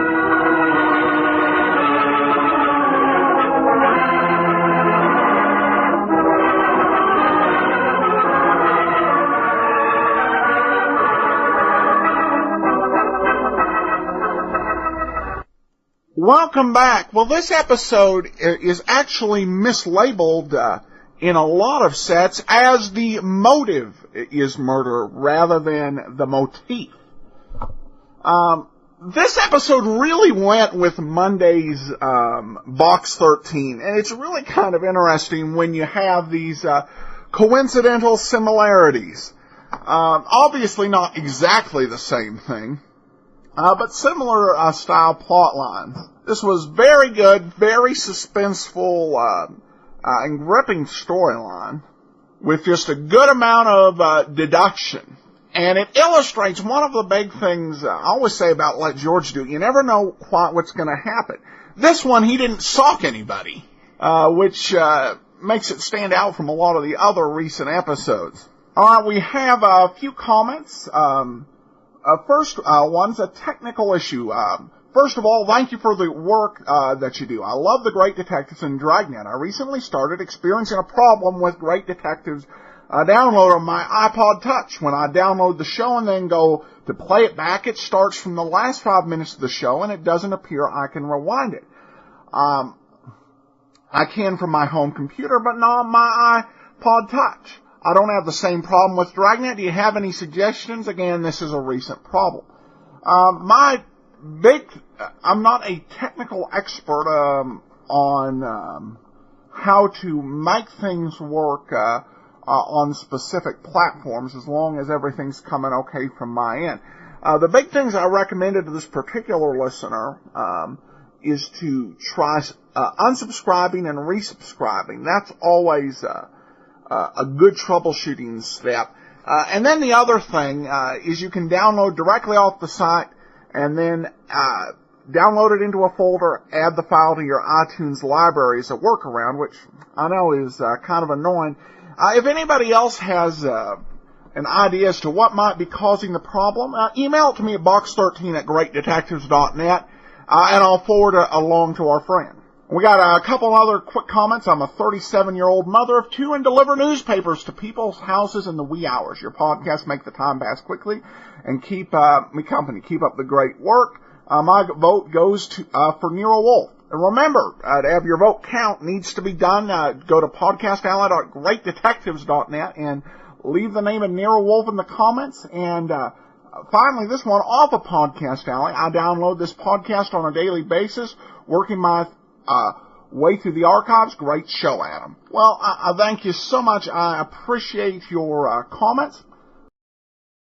Before we get started with today's show, I want to let you know about our sponsors. The GoToMeeting conferencing service that's offered by our sponsors is designed for bottom-line folks who want to make the most of their time, don't want to compromise the security of their business, and want an affordable service. What's the bottom line on GoToMeeting? Is it safe? Yes, it has the high standard of security right down to the user interface. Is it affordable? Yes, you get unlimited meetings for $49 a month, and that includes free voice IP and phone conferencing. Will it save you time?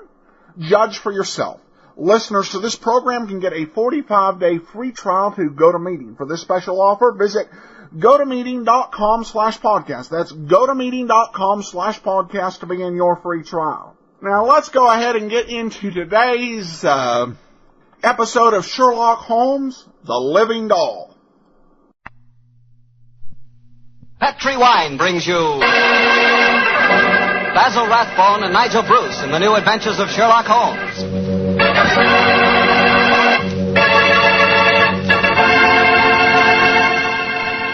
The Petri family, the family that took time to bring you good wine, invite you to listen to Dr. Watson tell us another exciting adventure he shared with his old friend, that master detective, Sherlock Holmes. Oh, and say, I'd like to tell you about something myself. I'd like to tell you about the wine that more Americans prefer than any other wine. That wine is port. And if you want to know why port is such a favorite, just pour yourself a glass of wonderful Petri California port. Look at that Petri port. Look at its glowing deep red color. And sample that aroma. It'll remind you of a walk through a dew-covered vineyard.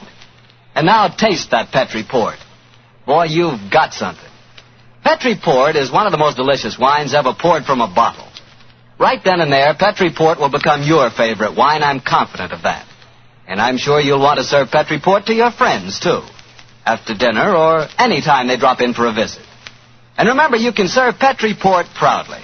Because those letters, P-E-T-R-I, spell the proudest name in the history of American wines. Petri. Petri wine.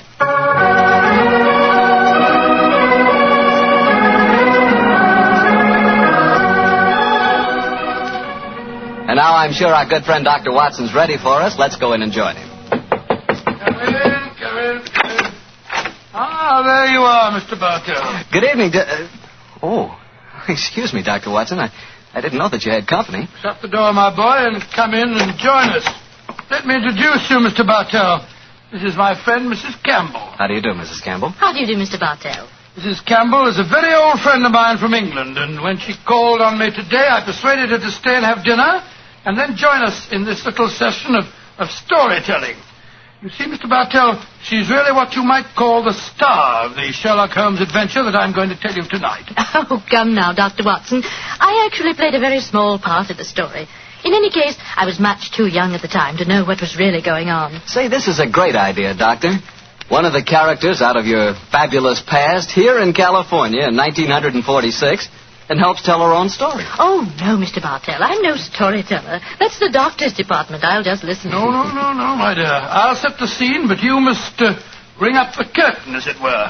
In any case, my memory isn't too clear on some of the early points in connection with the case. You will have to help me out. Oh, but you're talking to millions of listeners on the radio. I'd be terrified to speak over the air. We're on the air now, Mrs. Campbell.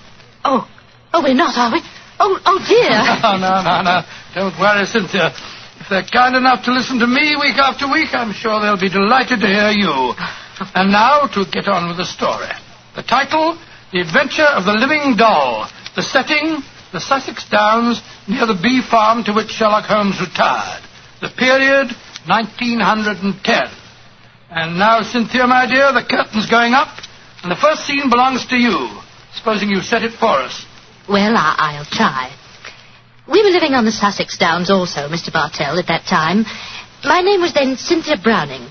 My father, Arthur Browning, had been dead for some years, but my mother kept up the estate with a manager, a Mr. Hugh Tanner. I was away at school most of the year, of course, but the happiest times of my childhood were spent during those long summer months in Sussex. I lived in a small world, knowing only a few people and loving all of them, or almost all. First of all, there was Mother herself. She was the most beautiful woman in the world, and the sweetest. I remember she gave me a puppy on my 12th birthday. His name was Dusty, and he was so sweet. I talked to Mother about him one day. I must have sounded terribly young. Mommy, darling, I do love Dusty. Very, very much. He's a lovely puppy, and you gave him to me. You love him, Cynthia. I know that. But I've been feeding him. That's your job, darling. It's good for grown-up people to have responsibility. Oh, Mommy, I'll feed him. Of course I will. I'll feed him so full, he'll burst. Then there was the estate manager, Hugh Tanner, such a pleasant man, and so willing to tell a 12-year-old all the things that a 12-year-old has to know or die. But, Mr. Tanner, why did you have to shoot the horse? He'd only broken his leg. Cynthia, horses aren't like human beings. Their legs won't mend. Now think of a horse that couldn't brisk and run and gallop across the downs. We're actually being kind to him. Honest we are, Cynthia. And then there was Frank King, the painter who lived on the downs. He taught me to open my eyes and really see things. No, Cynthia. That sunset isn't red. It's gold and rust. And the water, child, look at it. It's almost rose in this light. Rose flecked with cobwebs of eggshell blue. Cynthia, darling, a sunset's never just one color. Do try and remember that, won't you? And then there was Mr. Pound from the city. I gathered that he was terribly rich, and he wanted to marry Mother. But he certainly didn't understand little girls. Cynthia, I'm going to give you half a crown for being a very good little girl. Now, tell me, what will you do with it? I'll buy something for Mommy. Oh, no, my dear. This is your own money. You put it in the savings account at the post office, and it'll make more money for you. Always remember, my dear, take care of the pennies, and the pounds will take care of themselves. Then there was the wonderful wise woman who knew all the things that aren't in books. Always remember, my bunny, that it's good luck to touch the hump of a hunchback. But the curse of Beelzebub himself will be upon ye if ye look at a sliver of silver moon through the glass. And then, the strangest and most wonderful of them all was the lean, middle-aged man with a sharp face and the bee-net whom I met one day on the downs. Good afternoon, young lady. Good afternoon. I'm Cynthia Browning. My name is Holmes. Sherlock Holmes. Why are you carrying that net? You looking for butterflies? Oh, no, Cynthia. I'm a bee farmer. Bee farmer? Oh, that sounds funny. How do you farm bees? Well, Come over to my place one day and I'll show you. I say, that's a beautiful doll you're carrying. Isn't a doll. It's my mascot. It was given to me by Frank King, the painter. He made it for me. He made it to look as much like me as possible. I call her me. It's remarkable likeness. See the hair? That's clippings off my hair. And the nails? Those are clippings from my own nails. She's really me. I love her. Your own nails and hair, and the doll is an exact replica of you? I don't like that, Cynthia. Remember, my dear, my name, it's Sherlock Holmes, and I live at the bee farm, and if anything unusual happens, come to me at once. Of course, Dr. Watson. I'll confess that first meeting with Sherlock Holmes rather frightened me. You didn't understand why he was so worried about the doll, eh? No, but I remembered what he said about coming to him if anything unusual happened. And I'm sure that unusual something did happen. Yes, Mr. Bartell, and within a very few days. But at this point, I think Dr. Watson should take over the story. It's where he and Mr. Holmes really entered into it. Oh, very well. As I mentioned earlier, Mr. Bartell, I was staying with Holmes. Late in the afternoon, as I remember, that you ran over to the bee farm where I first met you, Cynthia. A few moments before you arrived, Holmes and I, each of us with a cup of tea in our hands, were seated on the veranda, gazing out across the downs, and discussing the mutability of human affairs. It's strange, Watson, that after a lifetime devoted to the more flamboyant aspects of everyday life, that now, in what is the fast approaching twilight of my days, I find such peace and companionship in the exact and predictable behavior of bees.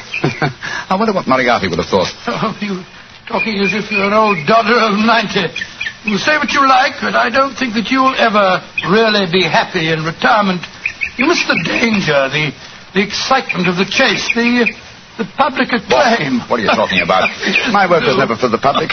What did the public, the great unobservant public, who could hardly tell a weaver by his tooth or a typesetter by his left thumb, care about the finer shades of analysis or deduction? In any case, Watson, I chose a happy time to sink into oblivion. In comparatively recent years, the criminal seems to have lost all his originality and enterprise. My own little practice, when I gave it up, seemed to be in danger of developing into an agency for recovering lost lead pencils or giving advice to young ladies from boarding schools. Oh, talking of young ladies, who's this little girl running up your driveway? Oh, great Scott, it's little Cynthia Browning. Oh, and who's she? Oh, a charming young neighbor of mine. Hello, Cynthia. Hello, Mr. Holmes. You've come to see how I farm bees, haven't you? No, Mr. Holmes. You told me to come to you if something unusual happened. It has. Something that's frightened me. Well, now, sit down, my dear. This is my old friend, Dr. Watson. Oh, how do you do, Cynthia? How'd you do? Now, Cynthia, dear, what has frightened you? It's my mascot. My me. Look, somebody stabbed her through the heart. Great Scott, a doll that's an exact replica of her, with a penknife thrust into it. Good gracious me. When did you find your mascot like this? Just after tea. Mummy had some gentlemen calling on her. And afterwards I went up to my room and found poor me on the bed. I remembered what you told me about anything unusual, and so I came over here as fast as I could. Yes, I'm glad that you did, Cynthia. But did you tell your mother where you'd gone with her? No, I didn't. She was still talking to the gentleman. Well, she'll worry about you when she discovers your disappearance. No, don't worry, Watson. I shall go over and talk to her at once. Now, Cynthia, my dear. Yes, Mr. Holmes? Who were the gentlemen calling on your mother? Well, there was Mr. Tanner. Yes. He's the man who looks after the estate for Mummy. Mm-hmm. Mr. King, the painter. Mr. King is the man who made this doll, eh? Now, who else was there? Mr. Pound. He's a businessman from London that's staying with Mummy. And they were all present in your house when you found the mascot lying on the bed? Yes, Mr. Holmes. What's no, chap? Yes, sir? I'm going over to see Cynthia's mother at once. I want Cynthia to stay here with you. Guard her, old chap, as you would your life.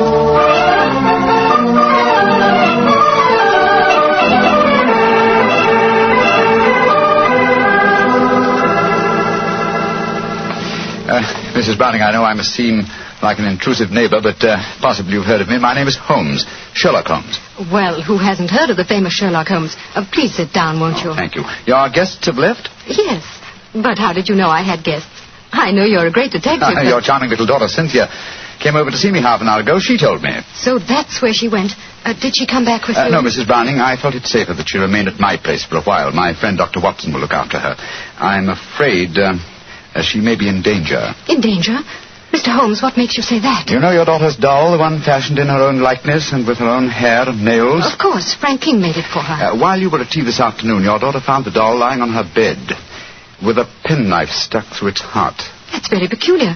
But I don't see that she should be in any danger because of it, Mr. Holmes. Mrs. Browning, certain practitioners of magic believe that if a doll-like effigy is made of a human being, and the effigy is then mutilated, that a similar fate will befall the living original. But, Mr. Holmes, that's black magic. You can't possibly believe in it. Not in the results of stabbing a doll, Mrs. Browning, but well, it's possible that someone is trying to kill your daughter. To kill Cynthia? Oh, no. It may be more than a possibility, I'm afraid. And when these magical means fail, they will turn to more direct methods. But who could possibly want her death? You have not remarried, Mrs. Browning? No, I feel it my duty to devote my life to Arthur's child, Cynthia. Yes, then anyone wishing to marry you might feel that Cynthia stood in the way. But that's absurd. But logical, Mrs. Browning. Do you mind if I ask you a very personal question? With Cynthia's safety at stake, you may ask any question. Are any of the 3 men who were present at tea this afternoon desirous of marrying you? Well, Please be completely honest, Mrs. Browning. At different times, they've all asked me to marry them, yes. And you won't contemplate marriage because of your dead husband's child?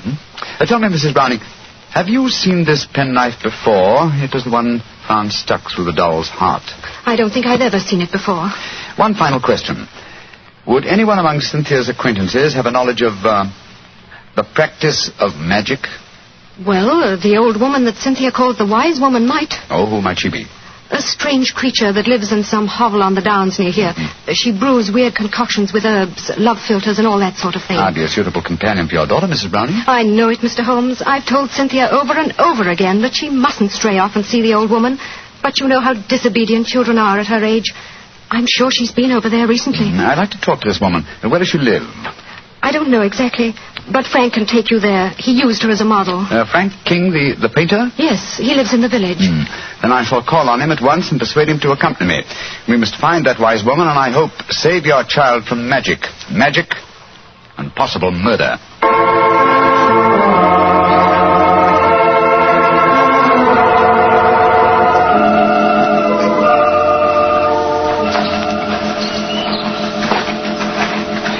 Much further, Mr. King? Only a few more yards, Mr. Holmes. A little cottage is just behind the trees there. It's a pretty broken-down place. The poor old girl has only a few pennies to her name, I imagine. Mrs. Browning was telling me that you used this old woman as a model. Yes, she was a fascinating subject. I painted her. She was mixing up some devil's concoction of herbs and spices. I had her standing over a smoking cauldron with the firelight playing on her. It was quite effective. Yes, it must have been. The subject of witchcraft appeals to you, Mr. King? Well, I don't know anything about it. It was just that she was such a wonderful subject for a painter. Here we are. I'll knock on the door.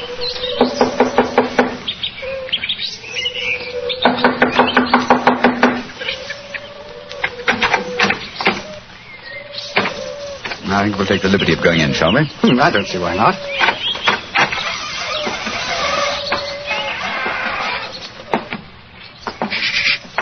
What is it?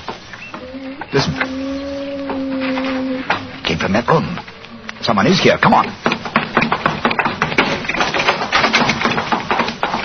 Look at her. Look at her head. Poor devil. Yes, she's still alive. She isn't long for this world. Can you hear me? Here, let me lift you up a little. Can you understand what I'm saying? Tell me, who was it that did this to you? She's too far gone to speak. Got a piece of paper and a pencil? Yes. Wait a minute. Here you are. Thanks. Now, can you write the name of the man who did this to you?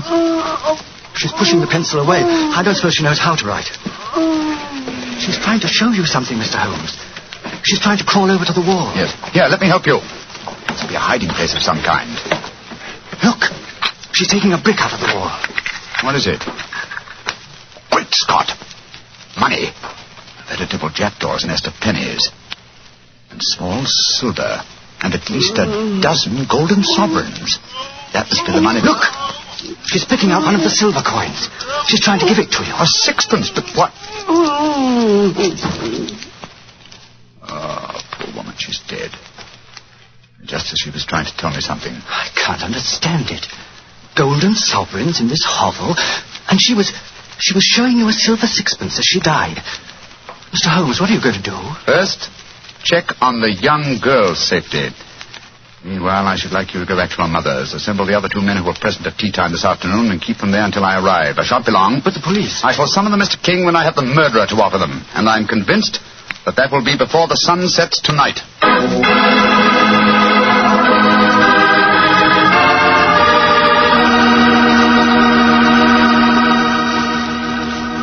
We'll hear the rest of Dr. Watson's story in just a second. Time enough for me to mention another wonderful Petri wine. Petri California Muscatel. If you like that subtle muscat flavor, who doesn't, you really like Petri Muscatel. Petri Muscatel is a clear golden wine that is just as much a hit with the ladies as Petri Port is with the men. But I don't mean by that only the ladies like Petri Muscatel. In fact, if you want to be sure to please everybody, get both Petri Port and Petri Muscatel. In other words, don't buy one, buy two. But do be sure you always buy Petri. Now back to Dr. Watson and his guest tonight, Mrs. Campbell, who played a most important part in the story herself. Oh, not nearly as important a part as that played by Mr. Holmes and Dr. Watson. Well, Dr. Watson, what happened when Sherlock Holmes rejoined you at the bee farm? Well, first of all, he made sure the little girl was safe. Then he told me of finding the dead woman and of his theories as to the killing. I can almost hear him now, Mr. Bartell, as he said... Well, Watson, someone wanted the little girl out of the way because they knew the mother would never marry while the child was alive. And that someone persuaded the old woman to do the job for him, I suppose. Undoubtedly. And she, believing in the powers of black magic, mutilated the doll, firmly convinced that in so doing she was destroying the young girl it was fashioned after. And then, I suppose, when the potential murderer discovered the woman was merely indulging in stupid folklore, he killed her, realizing she was only a hindrance to him, and with her knowledge of the plan... a dangerous hindrance. Exactly, my dear fellow. But how do you suppose we account for the hoard of money? Golden sovereigns, don't forget, that we found in the hovel. Well, no doubt it was a sum that she was already being paid for the murder that she was going to commit. As she died, she tried to give me the clue to her murderer by selecting certain coin. Now, in her possession, she had gold, silver, and copper. She chose a silver coin.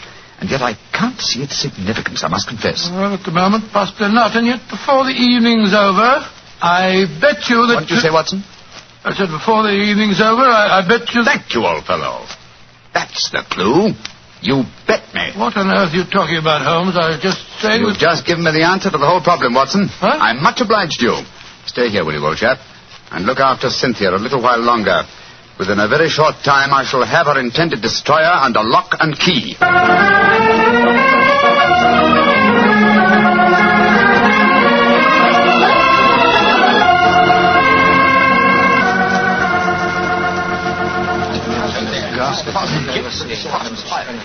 Mr. Holmes, I'm glad you've come. I've had the greatest difficulty in persuading these three gentlemen that their presence was necessary. Within a few minutes, Mrs. Browning, two of them will be entirely free to leave if they want to. Mr. Holmes, I think it'd be a good idea to tell everyone what happened.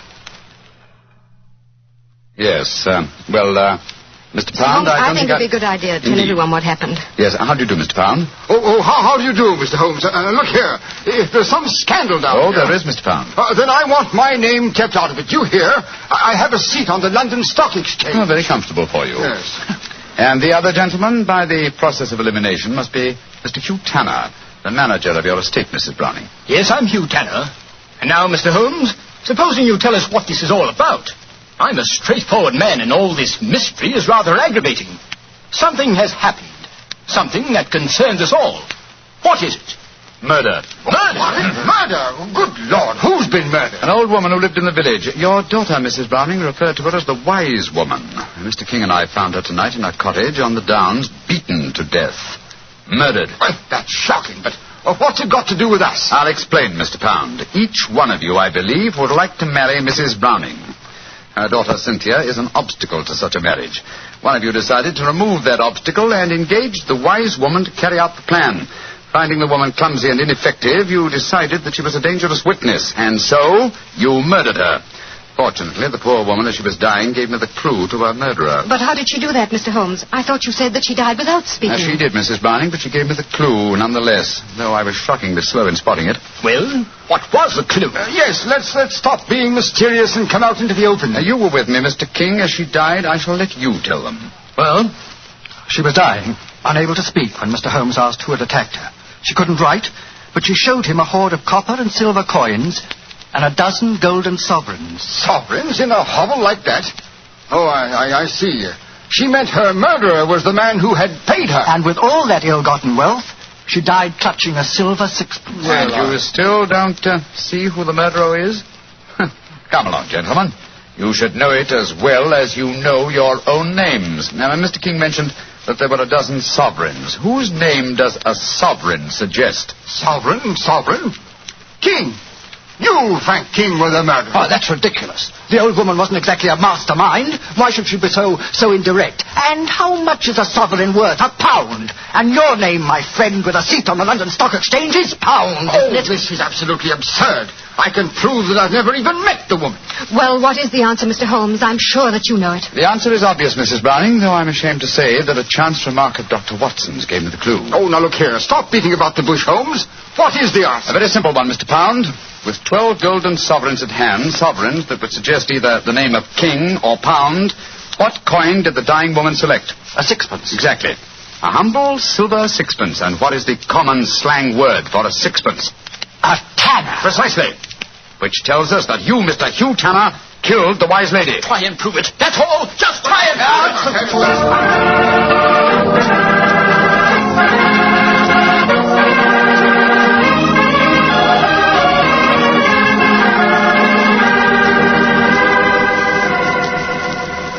Holmes, what happened? I found the murderer, old chap, thanks to you. What do you mean, thanks to me? Well, I was thinking of a sixpence, the coin the dead woman clutched in her hand, as a sixpence.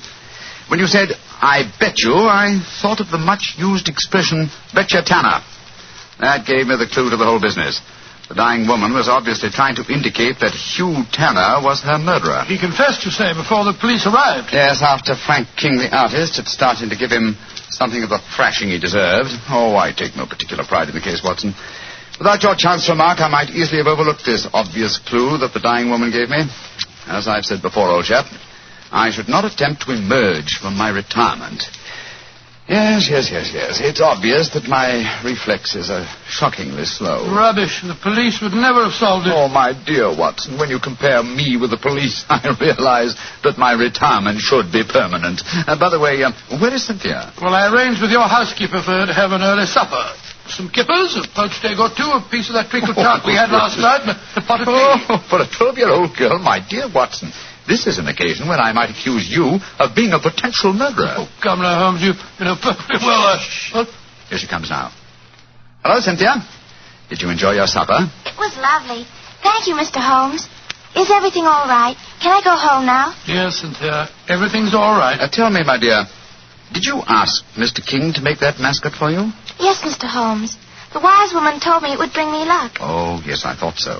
Mr. Holmes, will everything be just like before? No, not quite, Cynthia. Mr. Tanner and the wise woman have gone away. You won't see them again. Oh, dear. But you have new friends here, haven't you? Yes, and nice ones. Remember that, Cynthia. We'll always be your friend. I will, Dr. Watson. I like you both so much. I'm glad. And tell me, Cynthia, do you like Mr. King, the artist? Oh, yes. Almost as much as I used to like my daddy.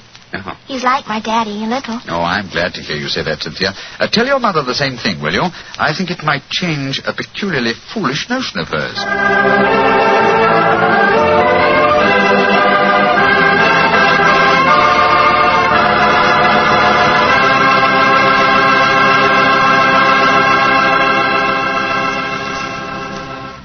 Well, Dr. Watson and Mrs. Campbell, that was a really different kind of story.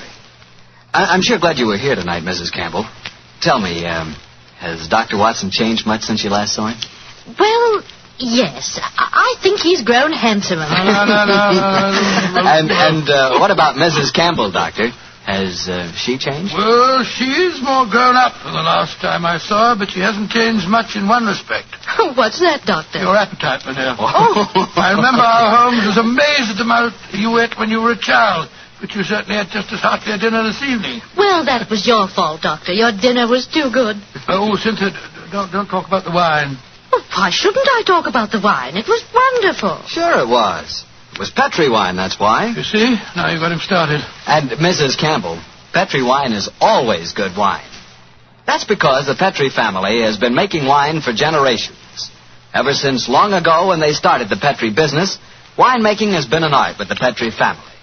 It's a tradition, a heritage that they've handed on down from father to son, from father to son.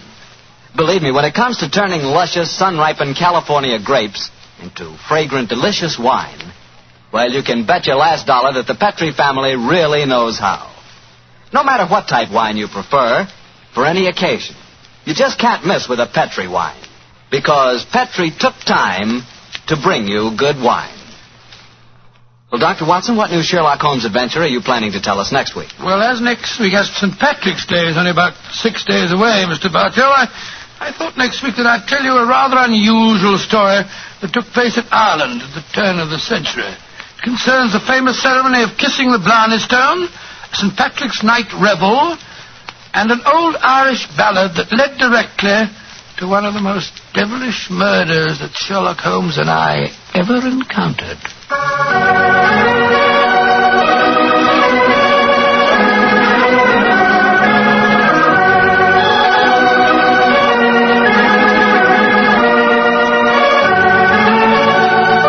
Tonight's Sherlock Holmes adventure was written by Dennis Green and Anthony Boucher and was suggested by an incident in the Sir Arthur Conan Doyle story, The Adventure of the Copper Beeches. Music is by Dean Fossler. Mr. Rathbone appears through the courtesy of Metro-Goldwyn-Mayer, Mr. Bruce through the courtesy of Universal Pictures, where they are now starring in the Sherlock Holmes series. You can read about the stars of our broadcast in the April issue of Everybody's Digest. The Petri Wine Company of San Francisco, California, invites you to tune in again next week, same time, same station. Sherlock Holmes comes to you from our Hollywood studios.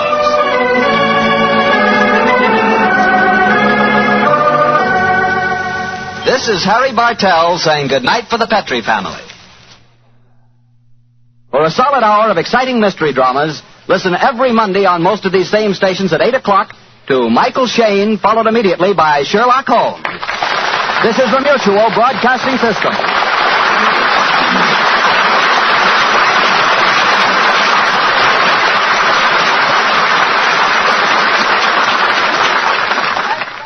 Welcome back. You gotta love that mix of Harry Bartell and Nigel Bruce hawking Petri wine. There's just some great method that they use to add that dose of charm in with the Sauterne and the port. And once again, we leapt forward into the time of Holmes's retirement. Which, with all the episodes we've done after Holmes retired, doesn't seem to be much of a retirement. And, of course, the clue I would have never guessed, because like most of the listening audience at the time, I didn't understand British slang. So, an interesting show where Dr. Watson once again comes up with the key clue. So it's nice to be able to see kind of the depth and variety in Bruce's portrayal of Dr. Watson. Well, we got several more comments. This one comes off of Facebook. Charlie writes in, love old-time radio, only wish I could get more people to realize that before TV there were other forms of entertainment. It just required your mind and imagination to listen to it. So sad people can't imagine things in these days. Well, definitely. It's still, I think, got some market, but people get kind of spoiled and spoon-fed, I think, on modern entertainment. This definitely requires some more mental energy and a different style of thinking. The other night, my wife and I, we have Netflix, and we watched an episode of the latest Iron Man TV show. And that was more in terms of just the intensity and speed of the show and of the imagery, far beyond even what we saw, growing up just a couple decades ago. So appreciate the comment. And another one from Jen. Thanks for all the hard work you do. Love your podcast. And finally, we have a really nice email from Ryan. I wanted to let you know I really appreciate all you do to put out good programming supporting an app for the iPhone and taking and responding to listener feedback. I turn off the TV on Sunday evenings and just play your show in the house while I physically and mentally get ready for the week. My girlfriend does not like old-time radio. We're both in our early 30s, and she thinks it's too old for us. I started playing your show, and now if I don't play it, she asks, can you please play Adam? Haha, she definitely likes you. Thanks for putting out something even my girlfriend enjoys. Well, thanks. That is a very nice comment. Glad you're enjoying it. He also says, as a side note, she picked up on it before I did, but she said he sounds really nice. I wonder if he's a Christian. I went to your personal website and found out that you are. Knowing that definitely hooked us. It's nice to know you're fighting to put something good and healthy on the airwaves. Thanks again for everything you do, and sorry for the long email. Well, thanks a lot, Ryan, for the very kind email, and for all the kind comments. Really encouraging, and I truly appreciate it.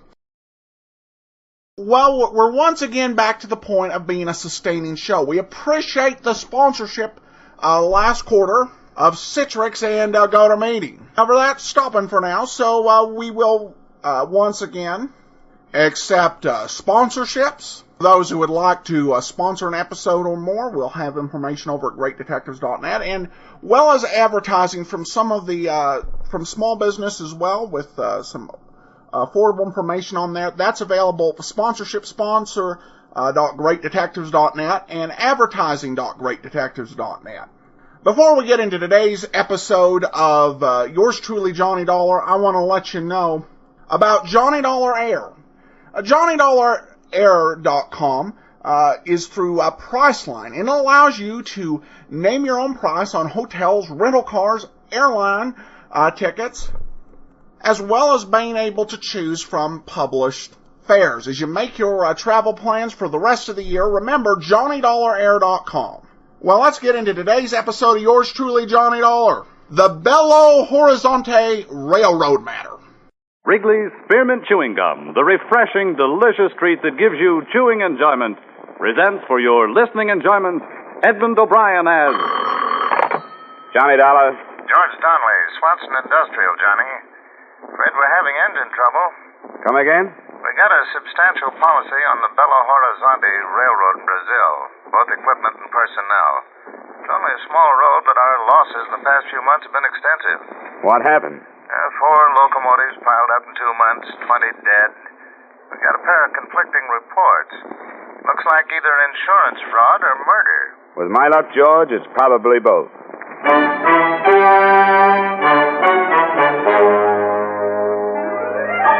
The makers of Wrigley's Spearmint Chewing Gum bring you Edmund O'Brien in another adventure of the man with the action-packed expense account, America's fabulous freelance insurance investigator. Yours truly, Johnny Dollar.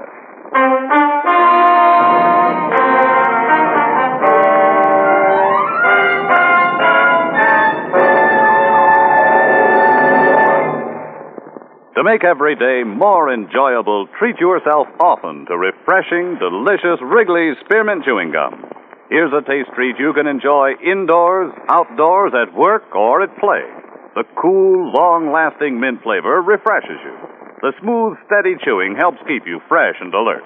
Adds enjoyment to whatever you're doing. Wrigley's Spearmint Chewing Gum. Healthful, refreshing, delicious.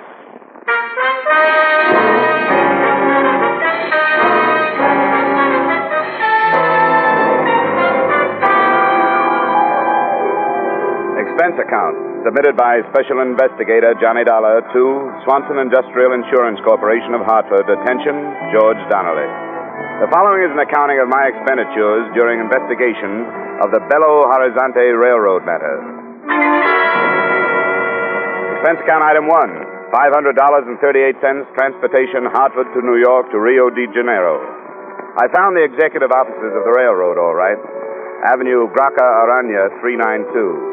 But I didn't find the president, Mr. Benjamin J. Hulley. Reason? They'd taken him to the hospital that afternoon.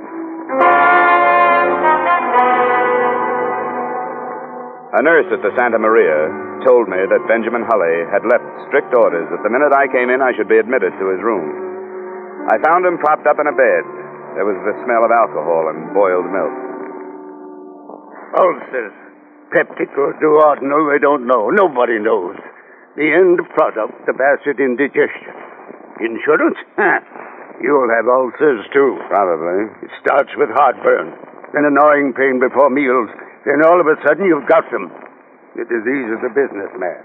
Hey, maybe we'd better postpone our talk for a while. Now, what's the difference whether I think about it or talk about it?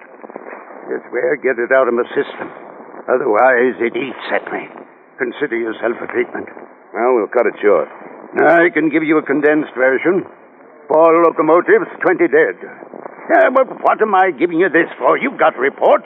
2 of them. One said accidental. The other said equipment had been tampered with. Ridiculous. Accidental. How could it possibly be accidental? 4 in 2 months. Easy, Mr. 4 in Holly, 2 months. Easy. Listen to the facts. 1 engine caved in a wooden trestle over the Rio dos Varas. A trestle that had held up for almost a half-century. 2 dead. Only cabin tender, luckily, could have been a freight. Another derailed and bombed a statue. 2 more collided off a siding a few miles west of the port of Vittorio. Accidental, my foot. Who sent you the accidental report? Myers, Henry Myers, foreman of the roundhouse at Bello-Horizonte. That stupid, moronic, idiotic, blundering fool? Now, you're going to pop something carrying on like this, Mr. Holly. If you don't calm down, I'm going to get kicked out of here. Don't treat me like a baby. I know what I'm doing. Now, I meant to write a personal letter to Mr. Donnelly thanking him for the checks. They were prompt, very prompt. Your company's to be complimented. We'd rather be informed. Just what kind of a railroad do you run, Mr. Holly? Manganese. Nothing but manganese. A little bauxite, but not enough to cover the bottom of a gondola car. Manganese is our load. And if you ask me, that's the trouble right there. Where? Peter Yaradan. Who's Peter Yaradan? He's beyond description, Mr. Dollar. The greediest, trickiest man I've ever known. I haul manganese for a competitor. At first, he tried to buy me out. I wouldn't sell. Then he used other methods. He spread vicious rumors about Bello-Horizonte Railroad stock being worth it. It almost ruined me. How about the crashes? Any evidence that someone tampered with the machinery? No, none. Whatever proof might have existed would have been destroyed in the crash. Which is exactly why I suspect Yaradan. Why, with this railroad in his hands, he'd control the entire market down here. Well, I think I've taken up enough of your time, Mr. Holly. Mr. Dollar, I'm an old man. I've worked very hard. I started as an engineer with this railroad 25 years ago. Worked myself up to the presidency. Whatever this road is, I've made it. I'd be everlastingly grateful if you'd put Yaradan just where he belongs, behind bars. My job is investigation, not prosecution, Mr. Holly. Take my word, Mr. Dollar, it's Yaradan. Well, before I go any further, I'd like to talk to this Myers, the foreman in Bello-Horizonte. That's very wise. It's about 400 miles north. I'll have a car and driver waiting for you in the morning.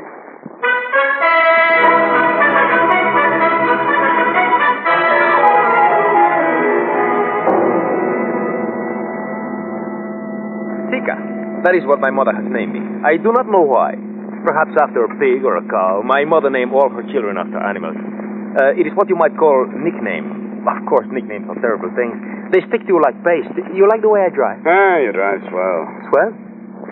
Good, fine, great. Oh, no, not that. The compliments are too much. Maybe fine, perhaps good, but not great. Why you go to Bello-Horizonte, Mr. Dollar? Business? You're silly. You're silly. You think you can keep your business from me? You think you're hiding something in the state of Minas Gerais? You're foolish to try. Then why am I going to Bello-Horizonte? Your name is Johnny Dollar. You investigate people for an insurance company. You are here by the engine crashes. You are going up to see Mr. Myers, who worked for Mr. Holly. You will find nothing. Is that enough? Where did you find out these bits of information? Around the town. How do you know I won't find anything? A brilliant mind. A gift of my father, who also had a brilliant mind. Tell me, do I really look like a driver? Why? What are you supposed to be? This is merely a costume. I am in reality a poet, philosopher, a seventh son. Say, can't you make this thing go faster, seventh son? Americans.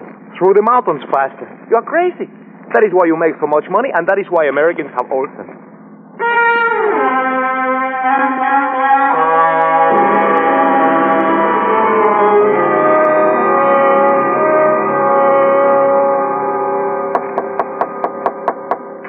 Just a second. Yeah? My name is Dollar, Mrs. Myers. Yeah? From Hartford, Connecticut, insurance investigator. I'd like to talk to your husband, if I may. He ain't here. When do you expect him? I don't know. Is it about the wreck? That's right. Well, I don't know if it'd be right to ask you in or not. Well, it's up to you. I'm not from the police, you know. I suppose it'd be all right. Thanks. He's shaving. Oh, I got plenty of time. Saturday Evening Post just coming from the States, if you'd like to see it. Oh, fine, thanks. And there's caramels on the table. Never touched the stuff. I'd like you to know, Mr. Dollar. Yeah. Well, I'd like you to know Henry don't know a thing about this business. I just wanted to ask him some questions about the accident report he sent into our office. He wrote what he's seen, and that was all he wrote. I wouldn't be concerned, Mrs. Myers. And no matter what anybody says, Henry had no more to do with the busted pins and them rods than the man in the moon. He checked before it went out of the yard, and he checked just before... Uh-oh. Said enough. Get into the kitchen. I didn't say nothing to him. Go on. I didn't say a thing. He talks a lot. Dollar, did you say? That's right. She talks a great deal for a woman her age. Her parents let her gab all the time. Have a caramel? No, thanks. Hey, what's this about busted pins? She mouths. Come on, Myers. If you've got nothing to hide, there's no sense evading the questions. The pins were sawed. Somebody, I don't know. I should have checked them before they left the yard, but I didn't. That's why you reported the crashes as accidental? All right, I was scared. A man gets scared for his job. How do you know about the busted pins? After the wreck, one of the guys told me. You mean somebody knew the pins were broken, and he let the engine leave the yards? Yeah. Who? Come on, Myers. Who? You'll have to find that out yourself, Dollar. You're in plenty of trouble, Myers. I told you all I'm going to tell you. Now get out of here. Okay. But if you change your mind, I'll be at the San Carlos Hotel. I'll remember that. The San Carlos. All day.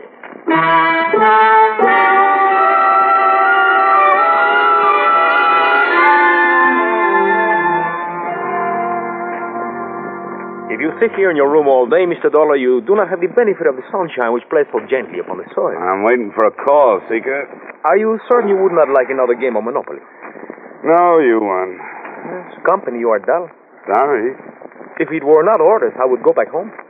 Yeah? If I insulted you, would you fight with me? Oh, too tired. Even if I call you a coward and a thief? Names will never hurt me. Well, if I... Johnny Dollar. This is Henry Myers, Dollar. Be over here in 5 minutes. I'll give you the stuff you want. Don't move, I'll be there. You want Myers? He feels talkative. Come on, let's go.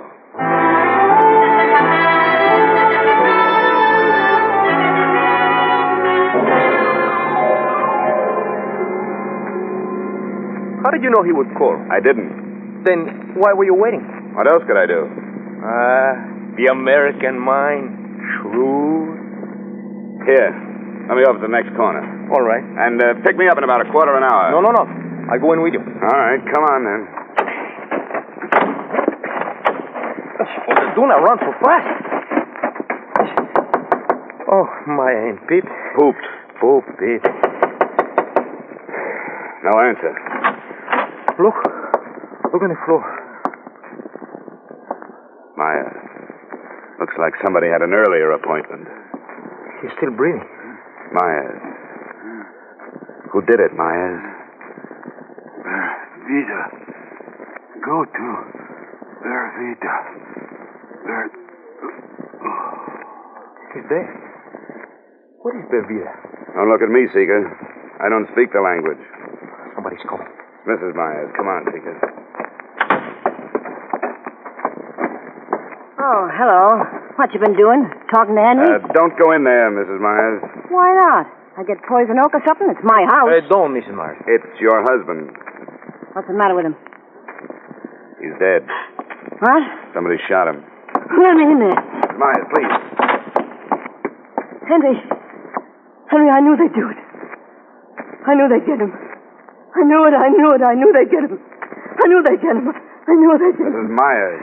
I knew they'd get him. Mrs. Myers! Who, Mrs. Myers?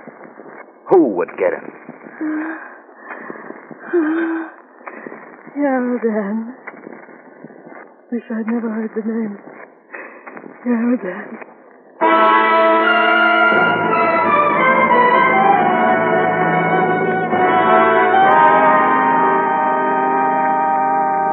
Come on, Mrs. Myers. Now try to remember. What does the word mean to you? Vida. Is it a town? I don't know. A mountain? A person? Oh, try, Mrs. Myers. Your husband must have mentioned the word to you sometime. Look, if I remembered, I'd tell you, wouldn't I? Yeah. Well, the police probably seek a call about half an hour ago. Come in. Mr. Taylor? Wrong house, Bud. Oh, permit me to refer to my pad. Oh, D-O-L-L-A-R. Dollar? That's right. Oh, good. I was sent to pick you up. Oh, really? By whom?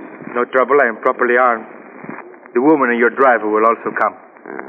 Better not argue, Mrs. Myers. He's the same one who killed Henry. He must be. Who's your boss, friend?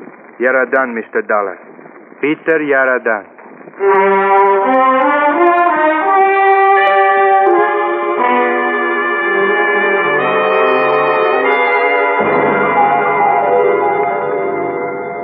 You may go in now, Mr. Dollar. How do you do, Mr. Dollar? Mr. Yaradan? Correct. Be seated, please. I will send my man for something cool. No, thanks, but I'm not going to be here long. You have faith in my tolerance, Mr. Dollar? In your intelligence, Mr. Yaradan. A man of your reputation should know better than to play with guns. At times, a man of my reputation has no choice. Careful, Mr. Dollar. Let's get to the point. Very well. I hear that your investigation is not progressing very satisfactorily. I thought perhaps arrest might gain you a new perspective. I doubt it. Tell me, how is dear Mr. Halley? He's not so good. Oh, shame. He tells so many tales that are untrue. He is lucky to be dying of natural causes. Something I hope I shall be spared. Just keep piling up that manganese, Mr. Yaradan, and you won't have to worry. Is Mr. Halley telling that silly story again? If you mean the one about your wrecking locomotives and spreading false financial rumors, yes. Oh, you don't really believe that nonsense, do you? I'm not paid to believe anything, Mr. Yaradan. I'm like an old hound. I just follow my nose. That is not very complimentary. You can take it for what it's worth. I like you, Dollar. Business-minded, dogged, courage to the point of bravado. You would not consider taking a position with me at, let us say, 3 times your present annual income, would you? Funny way to offer a man a job, Yaradan. With one finger on the trigger. Well, I would prefer to keep our relationship on this plane until I find out your position. I'm afraid we wouldn't get along, Yaradan. You are probably right. And it is such a shame, Mr. Dollar. You could have gotten so much more per hour while you were still alive.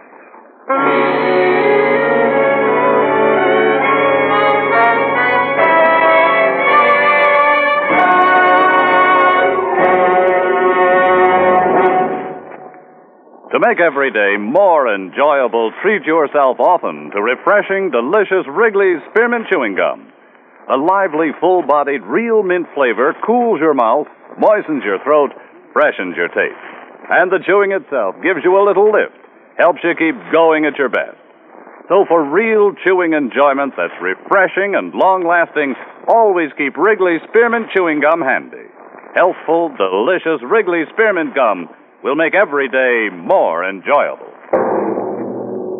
And now, with our star, Edmund O'Brien, we return you to the second act of Yours Truly, Johnny Dollar.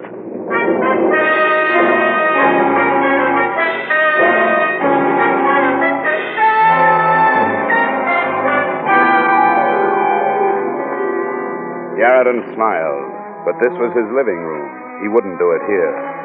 In that small moment of silence, I tried to see everything within my field of vision without taking my eyes from Yaradan's face. There was the blur of something metal to my right, something that curved toward the ceiling, something a few inches from my hand. I reached out and pushed it over on top of him. The floor lamp landed on his chest, and the shot went wild. I threw my arms in front of my face and jumped out a latticed window. I landed about 10 feet down in Yaradan's rock garden, right in the middle of a clump of stubby cactus. I ran out through the open gate, and I didn't stop running until I found myself at the San Carlos Hotel.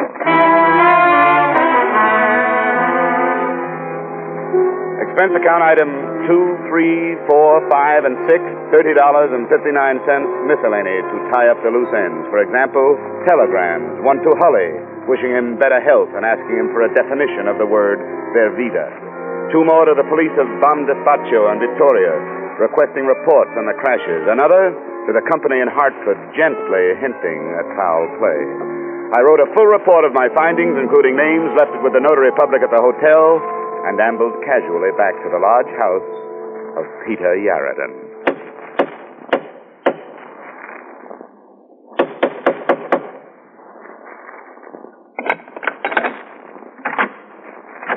Hello, Bud.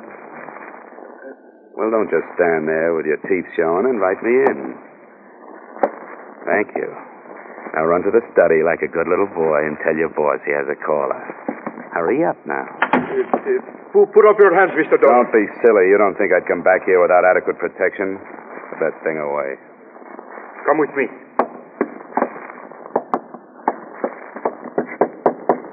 Come in. Mr. Yarradin, it's Mr. Dollar. I'm back. Couldn't leave without getting an apology, Yarradin. This is a surprise seeing you again. All right, Flash, you can go. But, Mr. Yarradin, last time... It is all right. I will be perfectly safe. Yes, sir. I will be at the door. You made a brilliant exit, Mr. Dollar.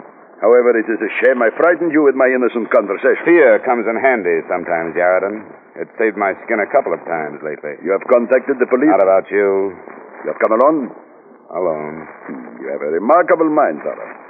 You think I can allow you to leave this house? Not only leave this house, mister, but leave with some information. Remarkable. I filed a full report, complete with names, places, and time of day. If I'm not back to get that report in 2 hours, it goes to the police department. And just where did you file this report, Mr. Dollar? That's the little secret right there. I am holding 2 friends of yours, you know. I know. I would exchange their lives for the report. I'm sick of your office, Yarradin. You're going to release Mrs. Myers and Seeker, and you're going to tell me all about the word Bervida. How I wish I had a man like you working for me. Bervida, Yarradin. Of course, Bervida. But what you are really asking is, did I have any part in the railroad matter? You can answer that one, too. The answer is no. You don't believe me. Go on. The Bello-Horizonte Railroad has been on the verge of bankruptcy for 2 years. But Mr. Benjamin Halley is a very stubborn man. I have offered to buy him out 1,000 times. And he'd rather sell to the devil. I think he would. You see, the manganese fields in the Minas Gerais are owned by a competitor of mine. A small competitor, but a competitor. These fields are very valuable. At the rate of their present exploitation, however, they make little profit. Small operation. Exactly. If I had the fields, I could make them pay, and pay very well. If I owned the railroad, I could boost the freight rates, force my competitor out of business, and take over the fields. But Halley refuses to sell, even at a large profit. And the crashes? They should be obvious, especially to you, an insurance man. The railroad is failing. So he is scuttling his equipment and getting the insurance money. And Bervida? If I could get to him, I would have all the information I need to put Halley where he belongs. Okay, Yarradin. I sense something of disbelief in your tone. There are other possibilities. Oh? Right now, I'll keep them to myself. Dollar, I will give you $10,000 not to deliver your report. I'm glad you made that offer, Yarradin. That tells me a lot. Tells you what? That you've been giving me a nice mixture of facts and fancy. Now bring Seeker and Mrs. Myers down here. We're going back to the hotel.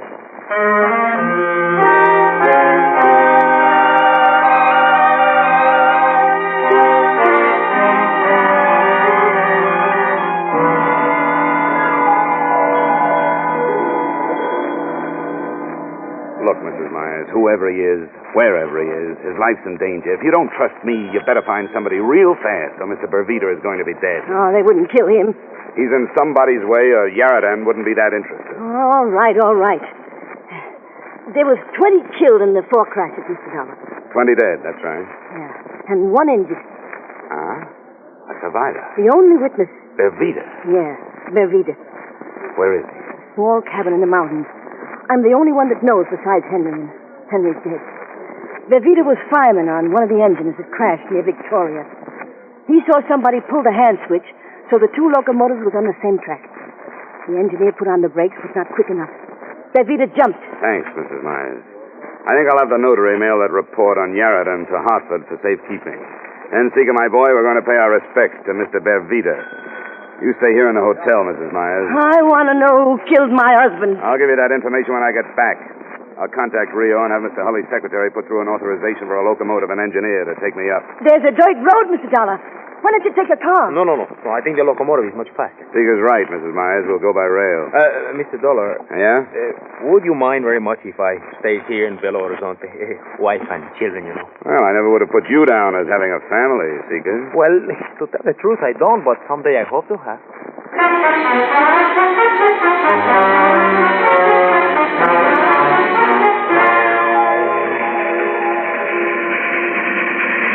Should be around the next curve.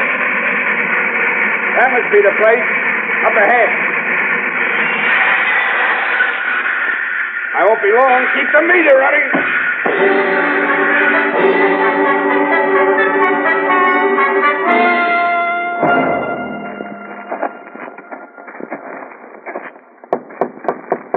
Who is it? My name is Dollar. What you want? I want to talk to you. Come in. Hands up. Stay outside, Seeger. But it's late at night. Wolves, foxes. Stay outside. What you want? I've come all the way up here to ask you a question, Mr. Bervita. I won't answer anybody's questions. Even for Henry Myers? What about Henry Meyer? They killed him. Good. I'm glad they got him. As much as I hate them, I hate him worse. He was the one who sought the wheel pins. I'm glad they got him. And who pulled the switch handle? I'm not answering any questions. Go away. Go away or I shoot. Go away. Look out! Down, Who is it, Seeker? It's so dark I couldn't see. He's running toward the engine. Get that light out. We'll make too good a target at the door. Yes, come this way. He's just guessing, Seeker. Yes, but that was a good guess. I could hear it. Come on, Seeker. Let's get down to that engine. Oh, I wish I had a gun. I wish you had a gun. I wish one of the two of us had a gun. Hey, someone is climbing into the cab. The engine's on ahead. Will not take too long to start. Look, he's dumped the engineer to the ground. The engine is starting. We'll never get there in time. Stop! Stop! He's going too fast. There's a curve up ahead. Much too fast. Look! It can't make the curve.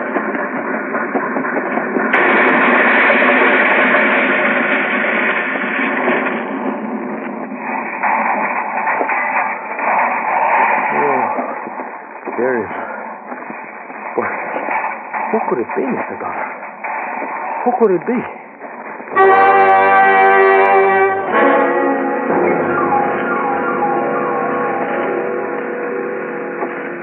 There is nothing left of it, Mr. Dollar.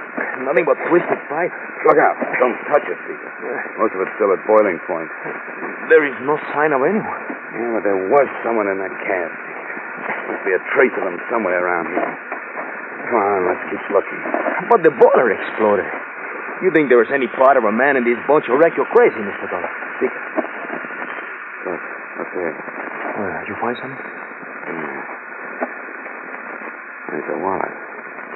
The outside's burned to a crisp. Can you open? Yeah, but I can't read the cut. Wait. There's one that isn't burned. What does it say, Mr. Dollar? It says, this certifies that the holder is a 25-year member of the Railway Engineers of South America. And the name? What is the name? Benjamin J. Hulley, late president of the Bello-Horizonte Railroad.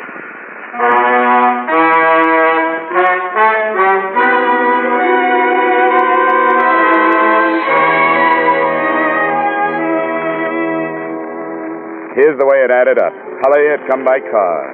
We found it just off the dirt road a mile down from Bervita's shack. The murder of Henry Myers remains an unsolved case. Police assume someone in the employ of Benjamin Hulley pulled the trigger, but I guess they'll never know for sure. Due to my report and public resentment against him, Yarradan was forced to leave the country. The Bello-Horizonte Railroad is now in receivership, but it's still hauling manganese from the interior. I might say this was one case that had me stumped right up to train time. Expense account item 7, same as item 1, $500.38. Transportation to New York and Hartford. Expense account total, $1,492.54. Yours truly, Johnny Dollar.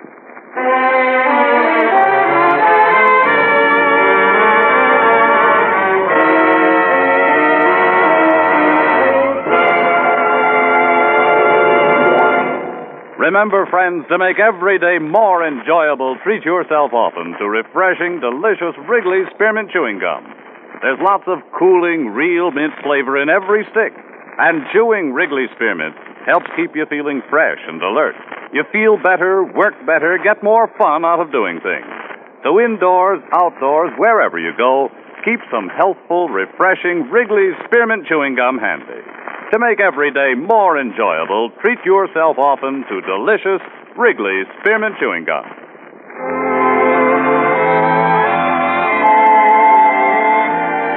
Yours truly, Johnny Dollar, brought to you by Wrigley Spearmint Gum, stars Edmund O'Brien in the title role and is written by Gil Dowd and David Ellis with music composed and conducted by Leap Stevens. Edmund O'Brien can soon be seen starring in the Columbia Pictures production 711 Ocean Drive. Featured in tonight's cast were Bob Griffin, Francis X. Bushman, Anthony Barrett, Martha Wentworth, Joe Duvall, Jack Crucian, and Ted DeCorsia. Yours truly, Johnny Dollar, is produced and directed by Jaime Del Valle.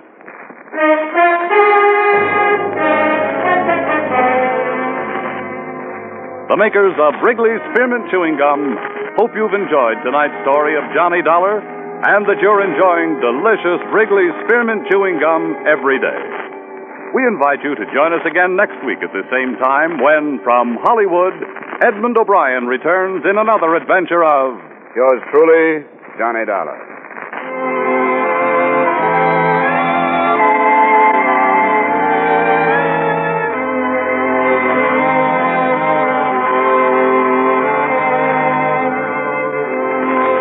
Bob Stevenson speaking. This is CBS, the Columbia Broadcasting System.